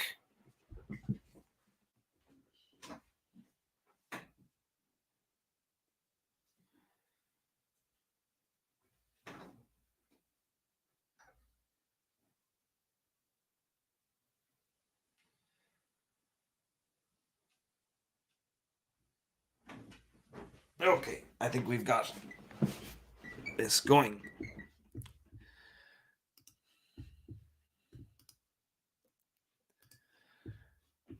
Almost there.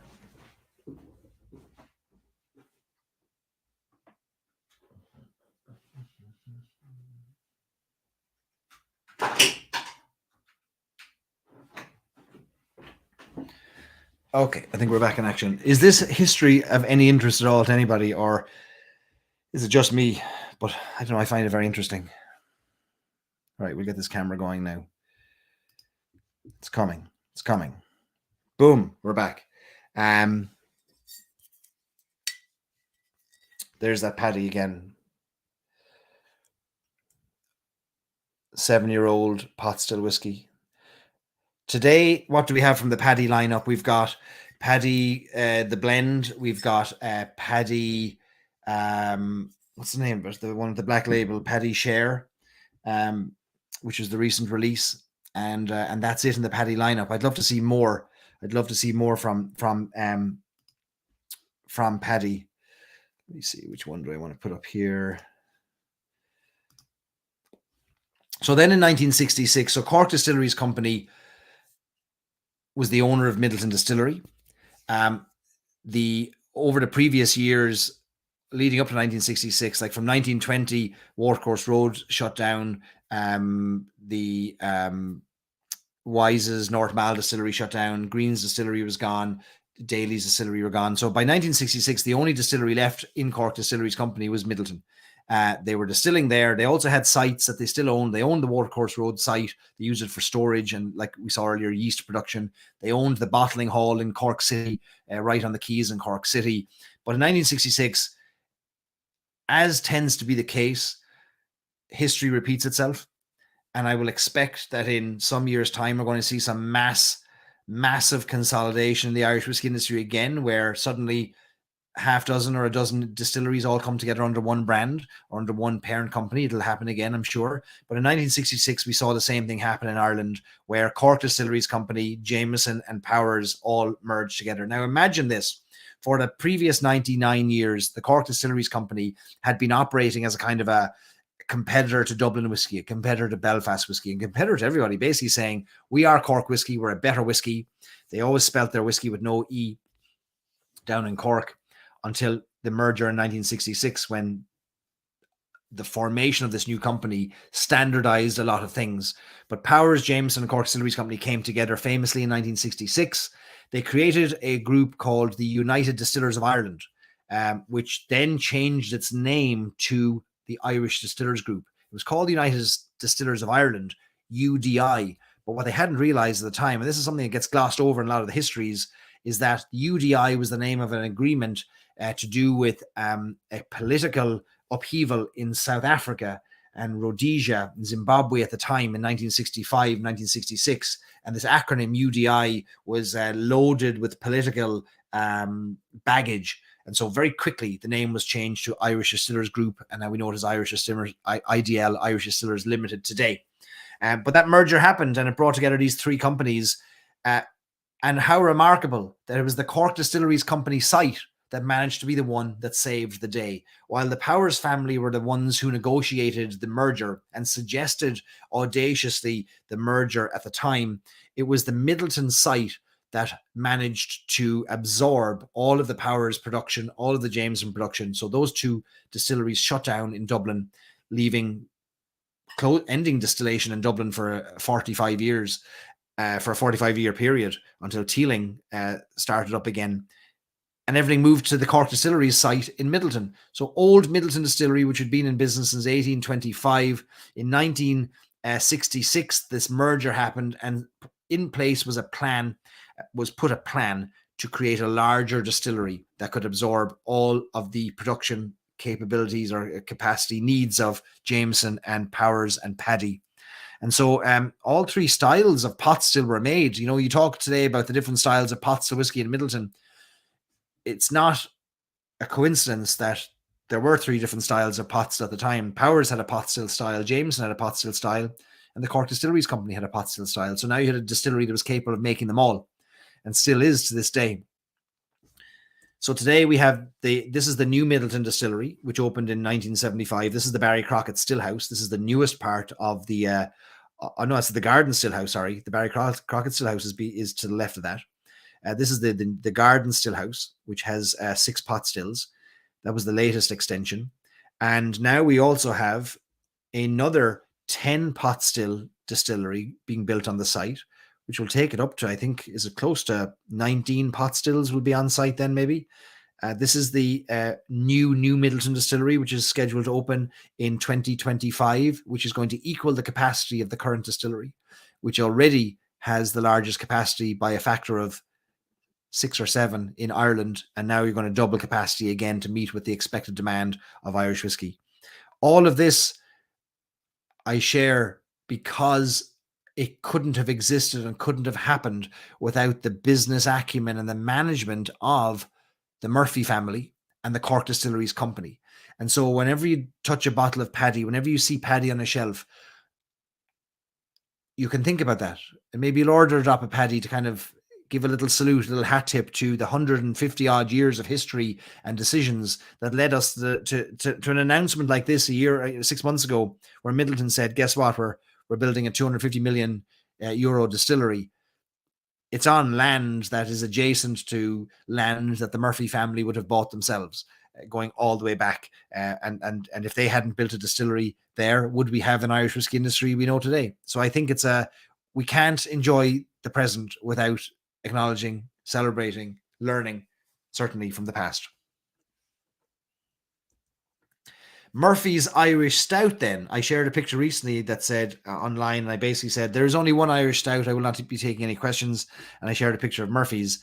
It's the same Murphy family that gave us the Midleton Distillery and the Cork Distilleries Company that in 1856 started the Murphy's Brewery, right in the heart of the distilling that took place in Blackpool. Murphy Brewery was started by the same family using money from the Midleton Distillery success in 1856. Some of the descendants decided to start brewing, and they knew how to brew because most of whiskey making is basically starting with a beer and then concentrating it down and reducing the water content, isn't it? You start with a beer, so they knew how to make beer. All distilleries are just breweries with stills attached to them. And they started the brewery in 1856 and has been making Murphy's Irish Stout to this day. So how about that?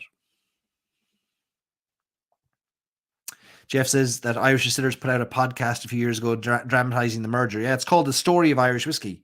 You can find it on Apple, Spotify, wherever you get your podcasts. The Story of Irish Whiskey. It's a dramatization, but it's a very good one. I must actually listen to it again.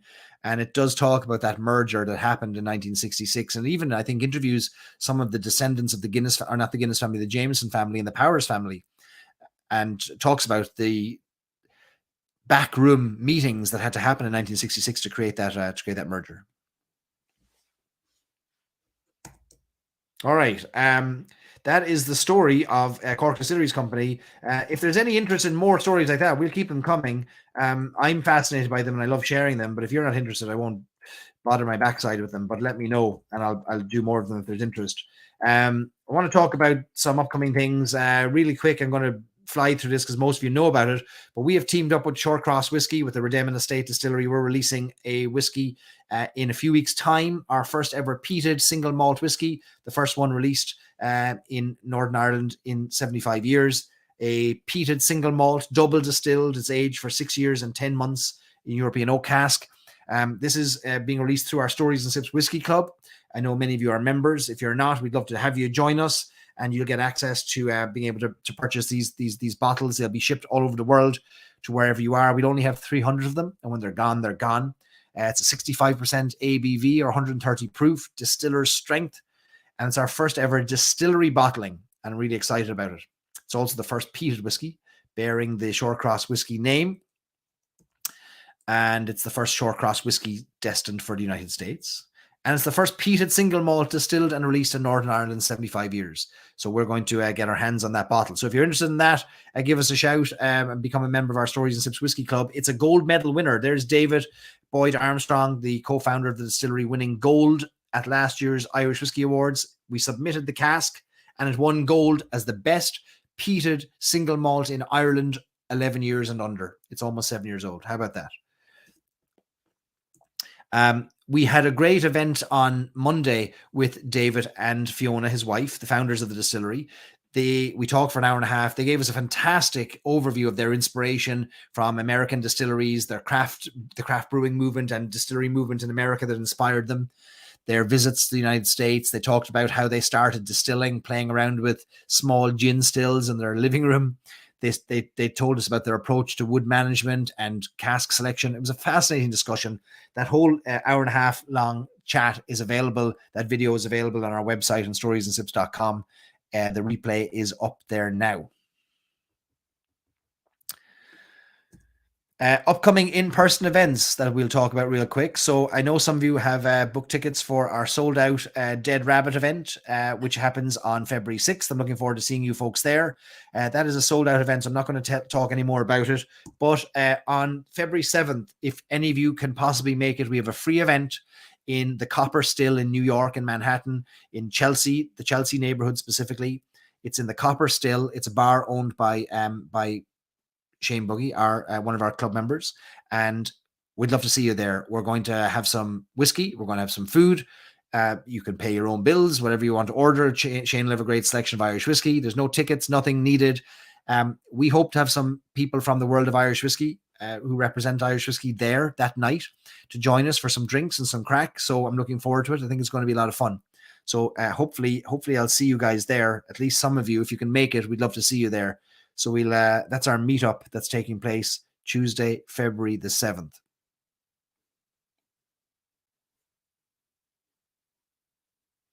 Rick says Redemin and this whiskey was a highlight of the Whiskey Bus tour. Caroline wants to know, what was that round glass wall distillery? It's the new Midleton Distillery, Caroline, the newest extension to the Midleton Distillery, which will be opened in 2025, which will be the 200th anniversary of the Midleton Distillery, the 50th anniversary of the new Midleton Distillery. So the 200th anniversary of the old Midleton Distillery, the 50th anniversary of the new Midleton Distillery, and the opening of the new Midleton Distillery, which is fascinating. It's now doubling capacity in the distillery. All right, let me stop there now and have an old sip of whiskey before I die of the thirst.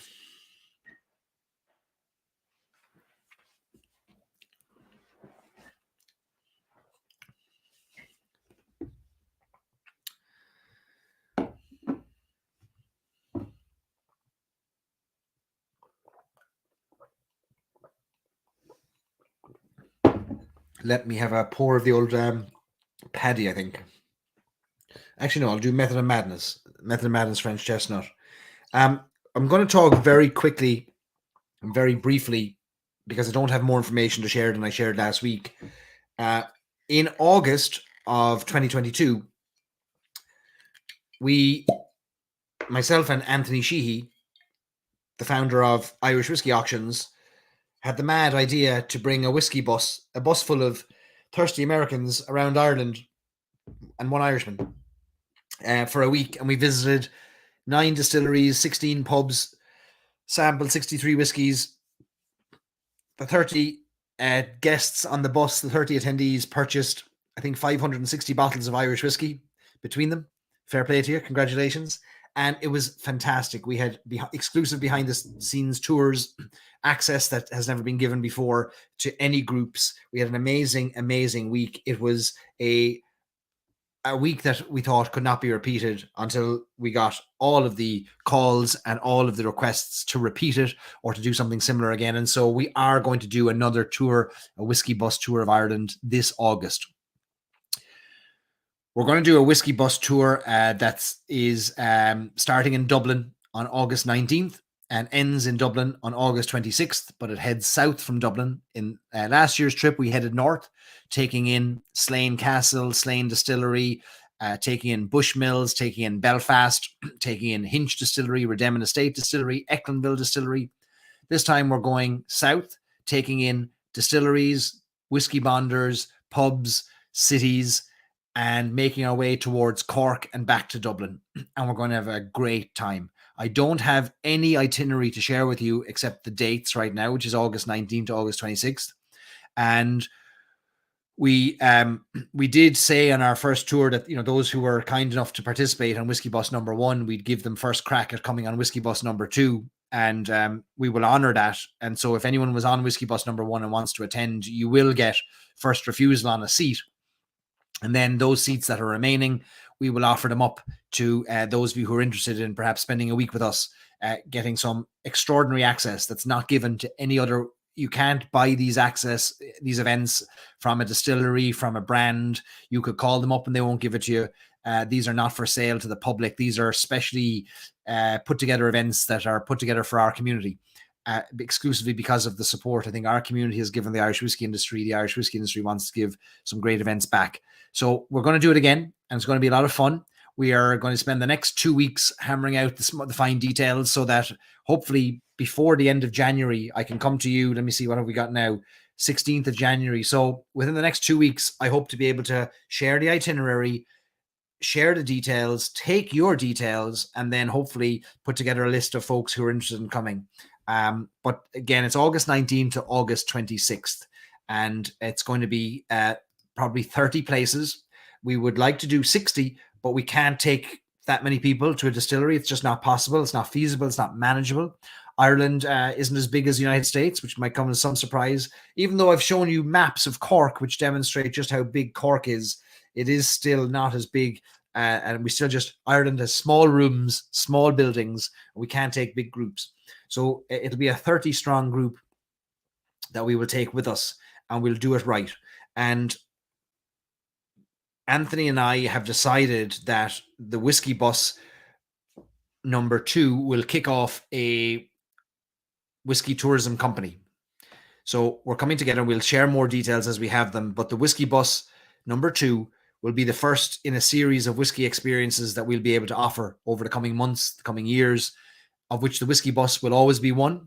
But there'll be other whiskey experiences that you'll be able to do through us that we will craft, curate, make available to you. If you're coming to visit Ireland, we'll have whiskey experiences that you can do that we'll have specially available through our experiences that you can do with us on your own, etc. There'll be different offerings with different distilleries, different experiences. So we want to wrap some amazing experiences around whiskey, not just come and see how whiskey is made, but do some fun things or have some really wild experiences, some really rare exclusive experiences. Maybe you get to have dinner with a master distiller in a warehouse, or sample from the cask while you have dinner together. Those kinds of crazy things, we're working on those. So we're going to hopefully drip those out over the coming months. But right now, it's the Whiskey Bus is the main focus, and getting that right, keeping this club going, getting our Stories of Sips Whiskey Club flying, getting all of our whiskey releases out there. But I know you have questions about the Whiskey Bus. So some I can answer, most I can't, because half the places we want to go don't even know that we want to go there yet, because we have to reach out and talk to them more. So, but it'll happen. The next 10 days, we'll solve this. We will solve this.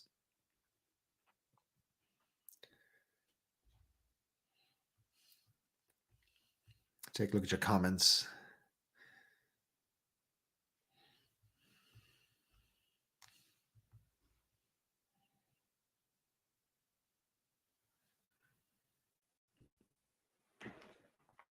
I think whiskey is some of you have seen this when those of you who are on the Whiskey Bus and those of you who've come to Ireland and experienced some tours and some trips, is that one of the things we experienced on the Whiskey Bus was by the time we got to the 8th or 9th distillery, we thought to ourselves, we don't want to see how whiskey is made one more time. And I remember having the conversation with the poor Alex Thomas, the master blender at Bushmills, and Lauren McMullen, the brand ambassador. I said, listen, I know you've planned to show us how whiskey is made, but what if you didn't? What if we just had a little snippet of that, but we spent more time talking to you and asking questions and drinking whiskey with you? And that seemed to be something that people loved. So we've factored in all the feedback from our first Whiskey Bus.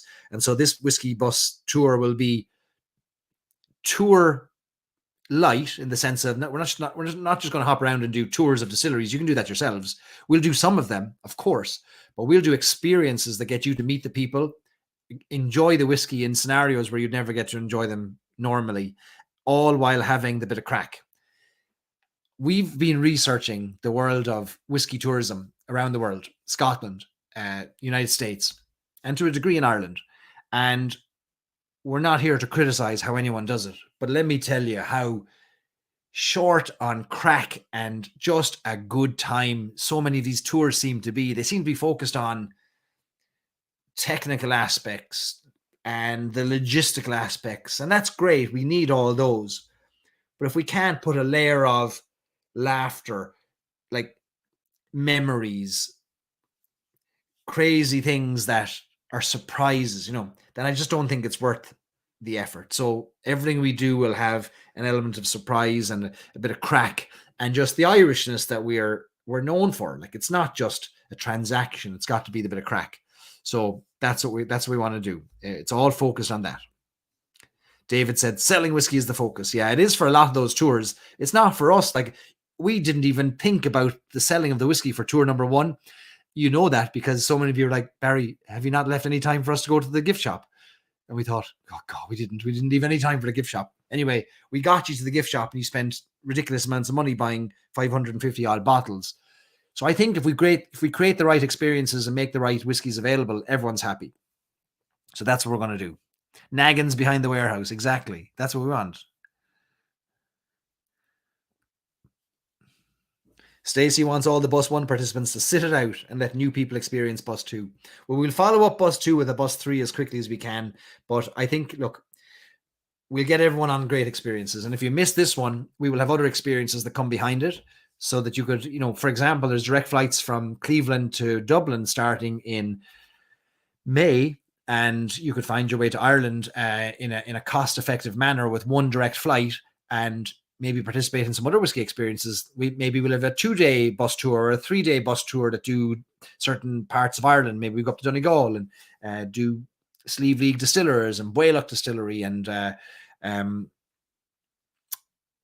Crawley Distillery, things like that. So I think there's a lot of opportunity for us to do some fun things. Yes, you do need an additional passport to go from Cork, not Cork to Cork, and you need to change your currency as well.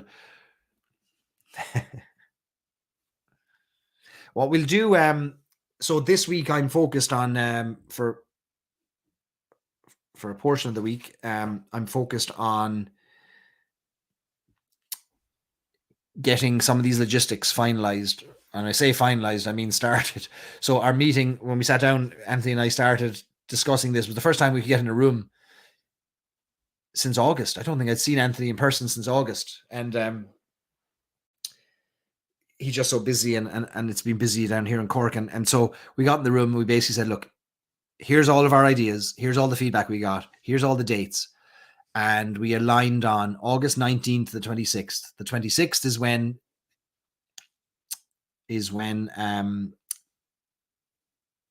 what's happening on the 26th? Oh yeah, the American football game is happening. The college game is happening in Dublin with Navy and Go Irish. Navy and Notre Dame is happening in Dublin on the 26th. So you could potentially come in for a week on the whiskey bus, and then you'd be suitably hydrated as we drop you off at the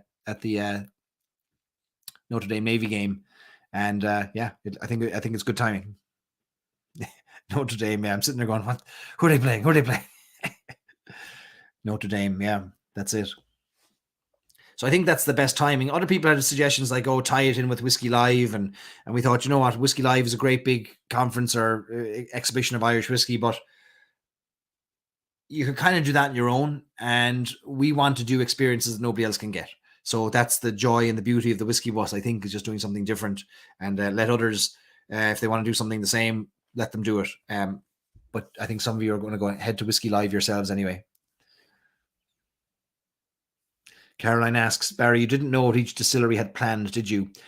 For Whiskey Bus number 1, there was an element of, it was a little bit of both. Some distilleries, we were clear on what we were going to do. Other distilleries, especially where we had friends who worked there or who ran the distilleries or ran the companies, they said to us, listen, just bring the people to us. We'll take care of the rest. And we trusted them and it didn't go wrong. It was amazing. So I think we'll have an element of that this time too. I think there's things where we'll make suggestions on what we'd like to see, but also give the distilleries and the brands room to do something extraordinary if they want to. And I think, we'll have a little bit more time this time. We won't be going 2 distilleries a day. We'll have time to experience Ireland and maybe rope in a little bit of history, a little bit of culture, and also meet up with some of the locals in Ireland and have maybe a good session event, like musicians and lots of the Irish people to come and meet us at a big event we might do in Cork. So they're all things we're kind of factoring in. But yeah, those things we'll have to plan. But other things we'll say, all right, you X distillery or Y brand, we'll be turning up with 30 people. Can you wow them? And then they'll say, we'll wow them. And we leave it at that,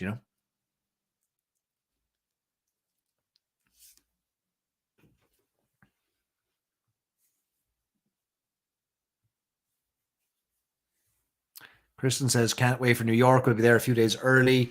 Do I know if Dead Rabbit will be doing other anniversary events? They will. They will be doing, I think their events start on February 3rd, as far as I know. So they will be publishing the details of those in the next week. The Dead Rabbit is actually in Ireland. Believe it or not, the Dead Rabbit team is actually in Ireland this week. And they are doing a pop-up in Dublin in Bar 1661, the home of Bon Puccin, the home of the Belfast Coffee, which is one of Ireland's best cocktail bars run by Dave Mulligan. And Dave was instrumental in bringing kind of Puccin to the forefront in Ireland many years ago, long before it became as popular as it has in the last 3 years. Anyway, Sean McGarry and Aidan, the bar manager, they're going to be, and a couple of their bar team are going to be in Dublin this week. I'm going to go up to see them Wednesday night in Dublin. I'm going to see them there and ask them when they're announcing their full itinerary. But I think it kicks off February 3rd. As soon as they get back to New York, they're going straight into the announcements and the online ticket sales for their other events as well.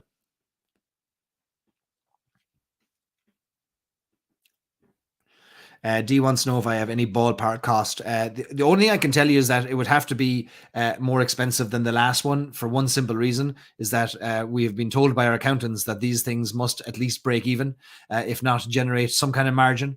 And the last one didn't. So it'll be, I don't have any figures on it except to say that there will have to be a margin baked into this somehow. So we'll work that out. We don't have hotel costs back yet. We're waiting on hotel costs. They'll drive a lot of it, and they're gone up since last year. Hotel supply is in shorter supply this year than it was last year. There are many hotel rooms taken up in Ireland right now by those who need them, who otherwise don't have homes. Our bed supply is short, and so it's driven up the cost of hotel rooms. So we're waiting on those prices. As soon as we have them, we'll be able to put together a pricing. So hopefully it's I think it'll still be comparable to anything you can get elsewhere, and we'll make sure of that, and we'll make sure it's tremendous value. That the value is 10x whatever it'll cost, and we'll figure out some plan as well in terms of payment plan, like we did last year, and whatever we can do to make this easy, we'll do it. We're small, kind of burgeoning tourism company that we'll have some part-time help to get us going and to help build this out. But the Whiskey Bus number 2 will be the first in what we hope is a series of whiskey experiences that you'll be able to enjoy, hopefully with us over the coming years, where whatever you might want to do around Irish whiskey, we'll be able to help you with it. And I think that'll be a lot of fun, because it's great to be able to meet virtually, but to be able to do things in person and take this club to the next level as well, like where maybe we can have club members get discounts on everything as well. That's our goal. So if you're a member of our whiskey club, you should be able to get a discount on all of our tourism offerings going forward as well.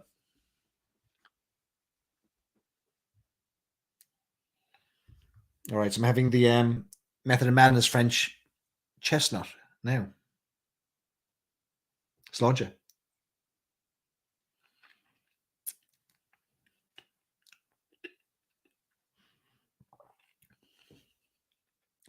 Oh, it's a lovely drop.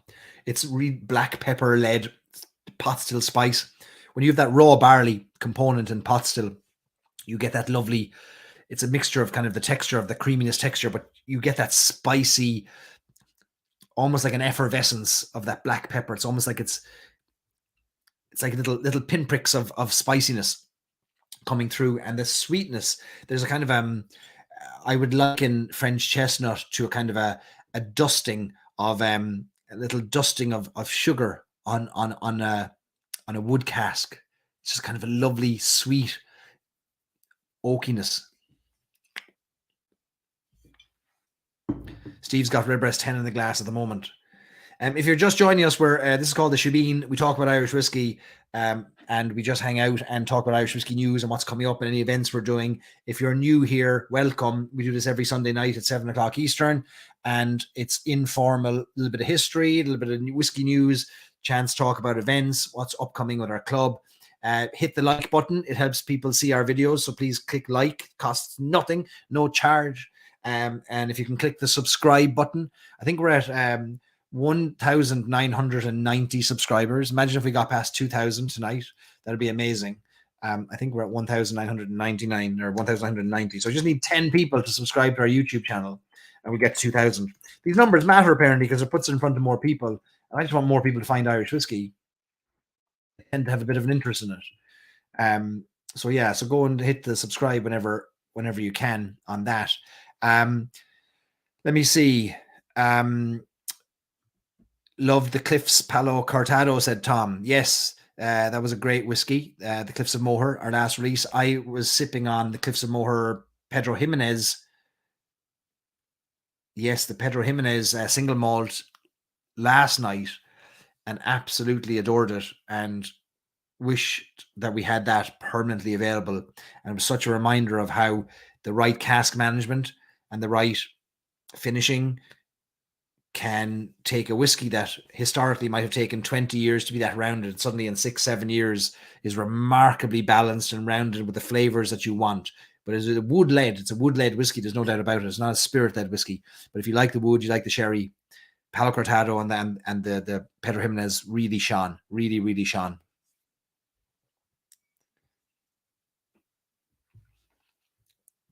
We're waiting on the labels to be finalized for our Shortcross whiskey. So I'll give you some hint.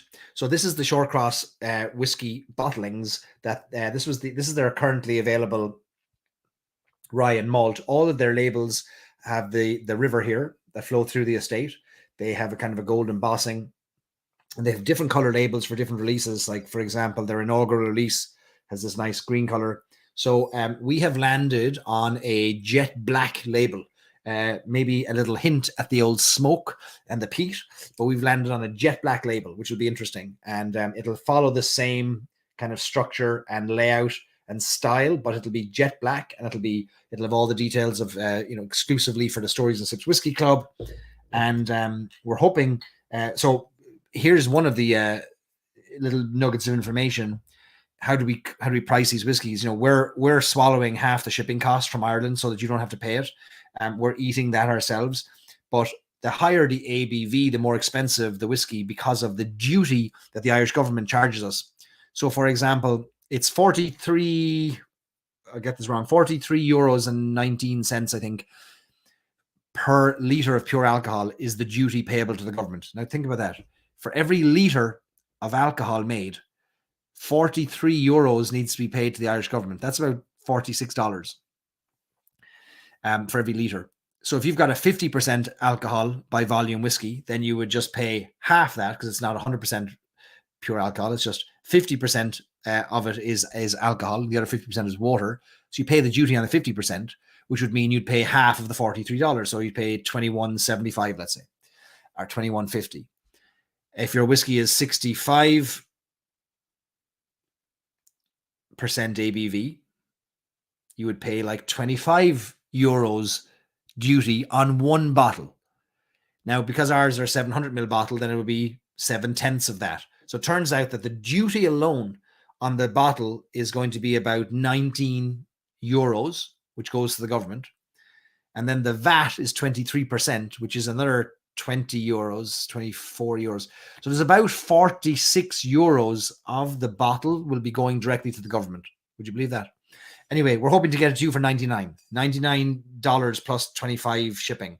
And it's going to be 65% ABV, single cask, historic whiskey. But that just gives you some sense of where the money goes in whiskey. It's not into the pockets of the whiskey makers. That's a fact. That is a fact.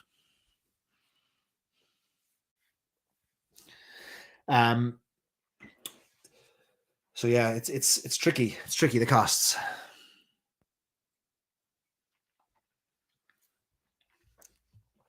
If you are fans of Irish whiskey history, what I would recommend is that you look on eBay for copies of this book, The Lost Distilleries of Ireland by Brian Townsend. It's got a foreword by John Clement Ryan, who's one of the descendants of the Powers family. And it is a remarkable history. It was written in the 1996 or 7, I think. 1997. And back then, Brian Townsend was kind of using what available information there was in 1997 to figure out where were distilleries and mapping out those that are gone, which wouldn't have been a very easy job when nobody was talking about it back in 1997. But it's a remarkable kind of a deep dive into Irish whiskey history for those who are interested. You could pick it up cheaply occasionally, or some online bookshops might have it. It was printed in Ireland, I think, but it can be found. It can be found.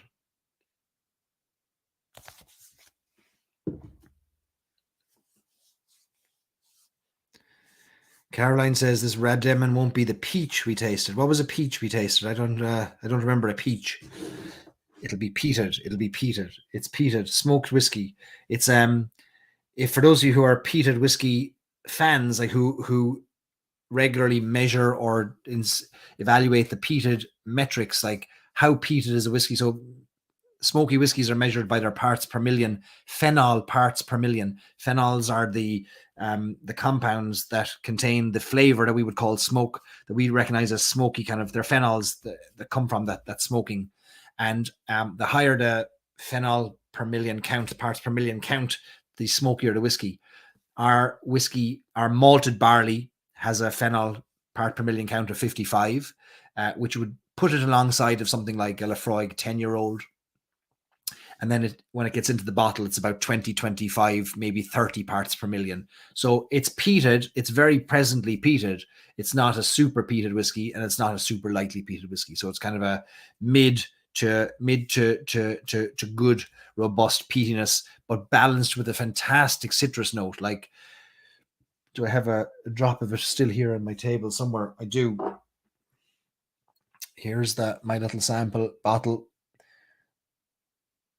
which was bottled at 72%. I brought it down a bit. But this is I mean, it's smoke on the nose. It's more smoky on the nose than a dark silky. But the flavor profile is citrus, chocolate, milk chocolate, orange, and a lovely hint of smoke. And the sweetness, the smoke, and a young whiskey, a young malt whiskey, double distilled, extra fermentation. So 160 hours of fermentation. Most distilleries are doing 60 hours of fermentation. Fermentation is where flavor is created. Every distillery will tell you that flavor gets created at the brewing, the fermentation stage, which is where the yeast consumes the available sugars and converts them into carbon dioxide, alcohol, heat, etc. It's there where we get our flavors that then go on to be concentrated during distillation. The longer the fermentation, the more the chance that you have a secondary or an anaerobic fermentation that can happen, malolactic fermentation, where you have additional flavors being created because of that extra time that's being taken. And I'm not a brewer, so I'm not going to go into the technical side of it for fear of looking even stupider than I normally do. But you get a double distilled whiskey, which means 2 distillations only. So we're taking more of the flavor profiles through to the finished product, and more flavor that's been created in the brewing stage. You've got a very, very flavorful whiskey, which means that smoke can't dominate, wood can't dominate. You get the distillate that shines through, and it is flavorful. Flavorful.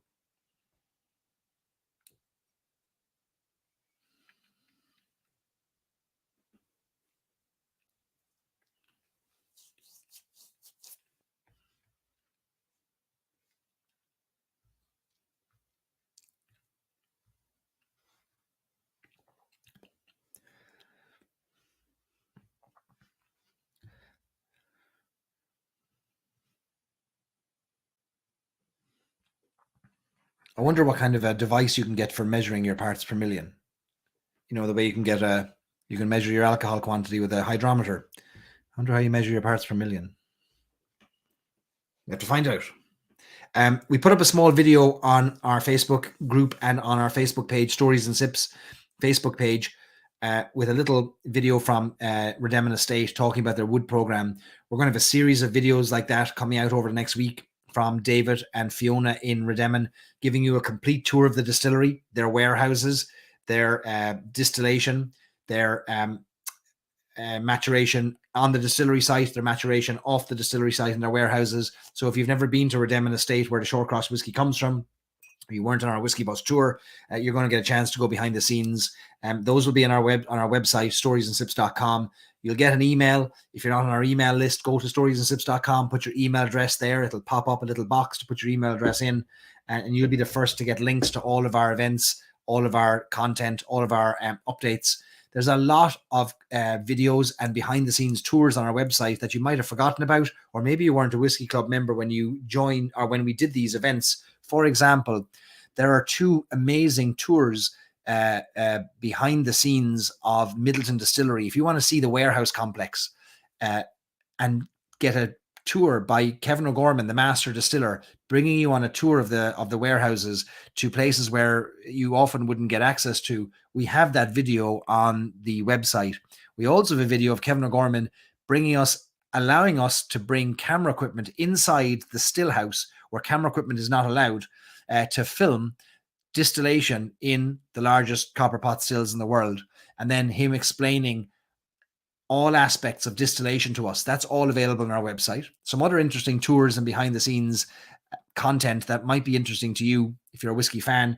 Here's a good one. 1 year ago tonight, we were live from the Bushmills Distillery in Northern Ireland in County Antrim on the Antrim coast, where Master Blender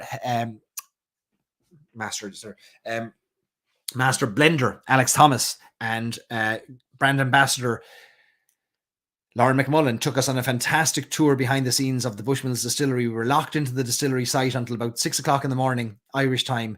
We climbed up to the rafters inside warehouses. We drank from casks. We opened up bottles and barrels. We got a behind the scenes tour of the Bushmills Distillery. It's all on video. If you want to see it, it's on our website.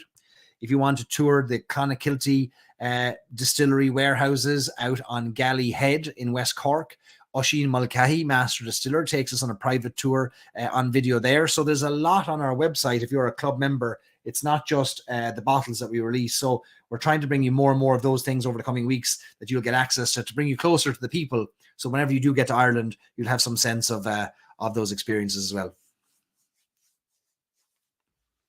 Lisa tuned in for the peated portion of the night. That suits you perfectly, Lisa, just in time.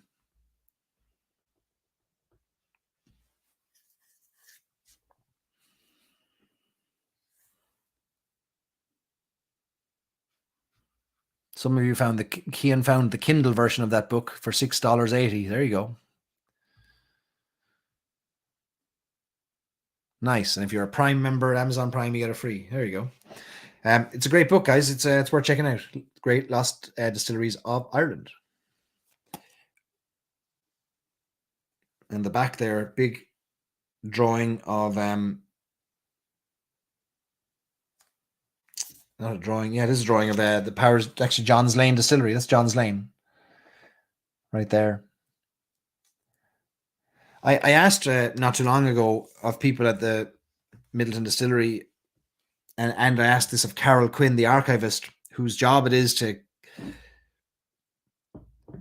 bring all the history, the documents, the paraphernalia, the whiskey itself, the liquid history, all together to be able to document the past of the Powers and the Jameson and Cork Distilleries Company, etc., their history. And I asked her, how come even in the 1950s, 60s, 70s, we don't have photographs of the likes of John's Lane? We don't have photographs of the Jameson Distillery in Dublin. And she said there would have been no reason to take a photograph of those distilleries. She said there was no tourists. She said, if anything, the only thing they needed any documentation for was for insurance purposes. But mostly you were just reusing old descriptions of a distillery for insurance purposes and maybe some maps. You didn't need photographs, which is astonishing. So there's very little photographic evidence of these old distilleries, very, very little. So mostly when you're looking back, especially in this book, you're finding some pictures of ruins and you're finding lots of line drawings, but you're finding very few pictures of actual distilleries in use in the 20th century. Even though we know cameras were available in the 20th century, they're not obviously as widely available as we know today, but still, what a shame that there are so many not only lost distilleries, but lost chances to have photographed those distilleries too.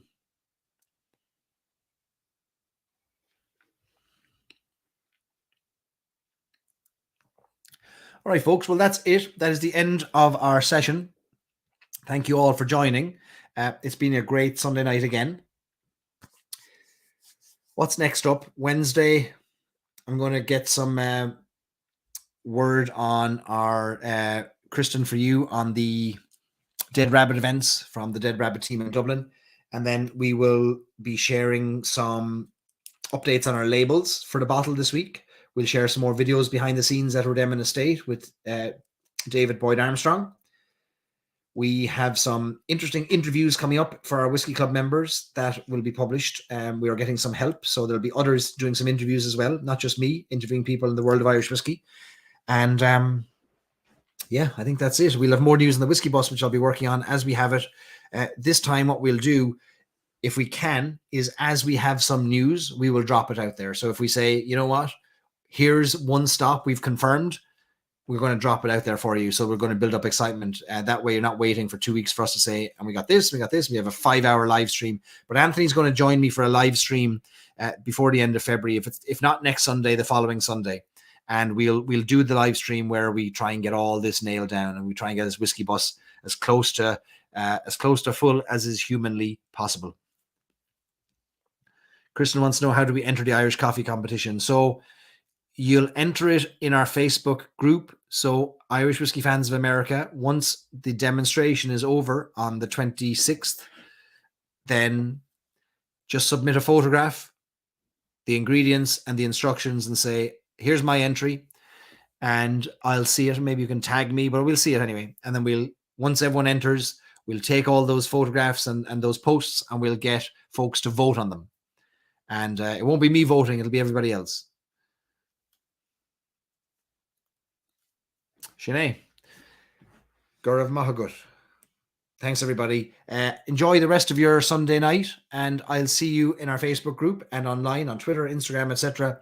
And look forward to chatting to you. If you have any questions about Irish whiskey anytime, let me know. I'll be here again, same time on Sunday next week to chat more Irish whiskey. And yeah, keep drinking Irish whiskey. Sláinte. Speak to you soon.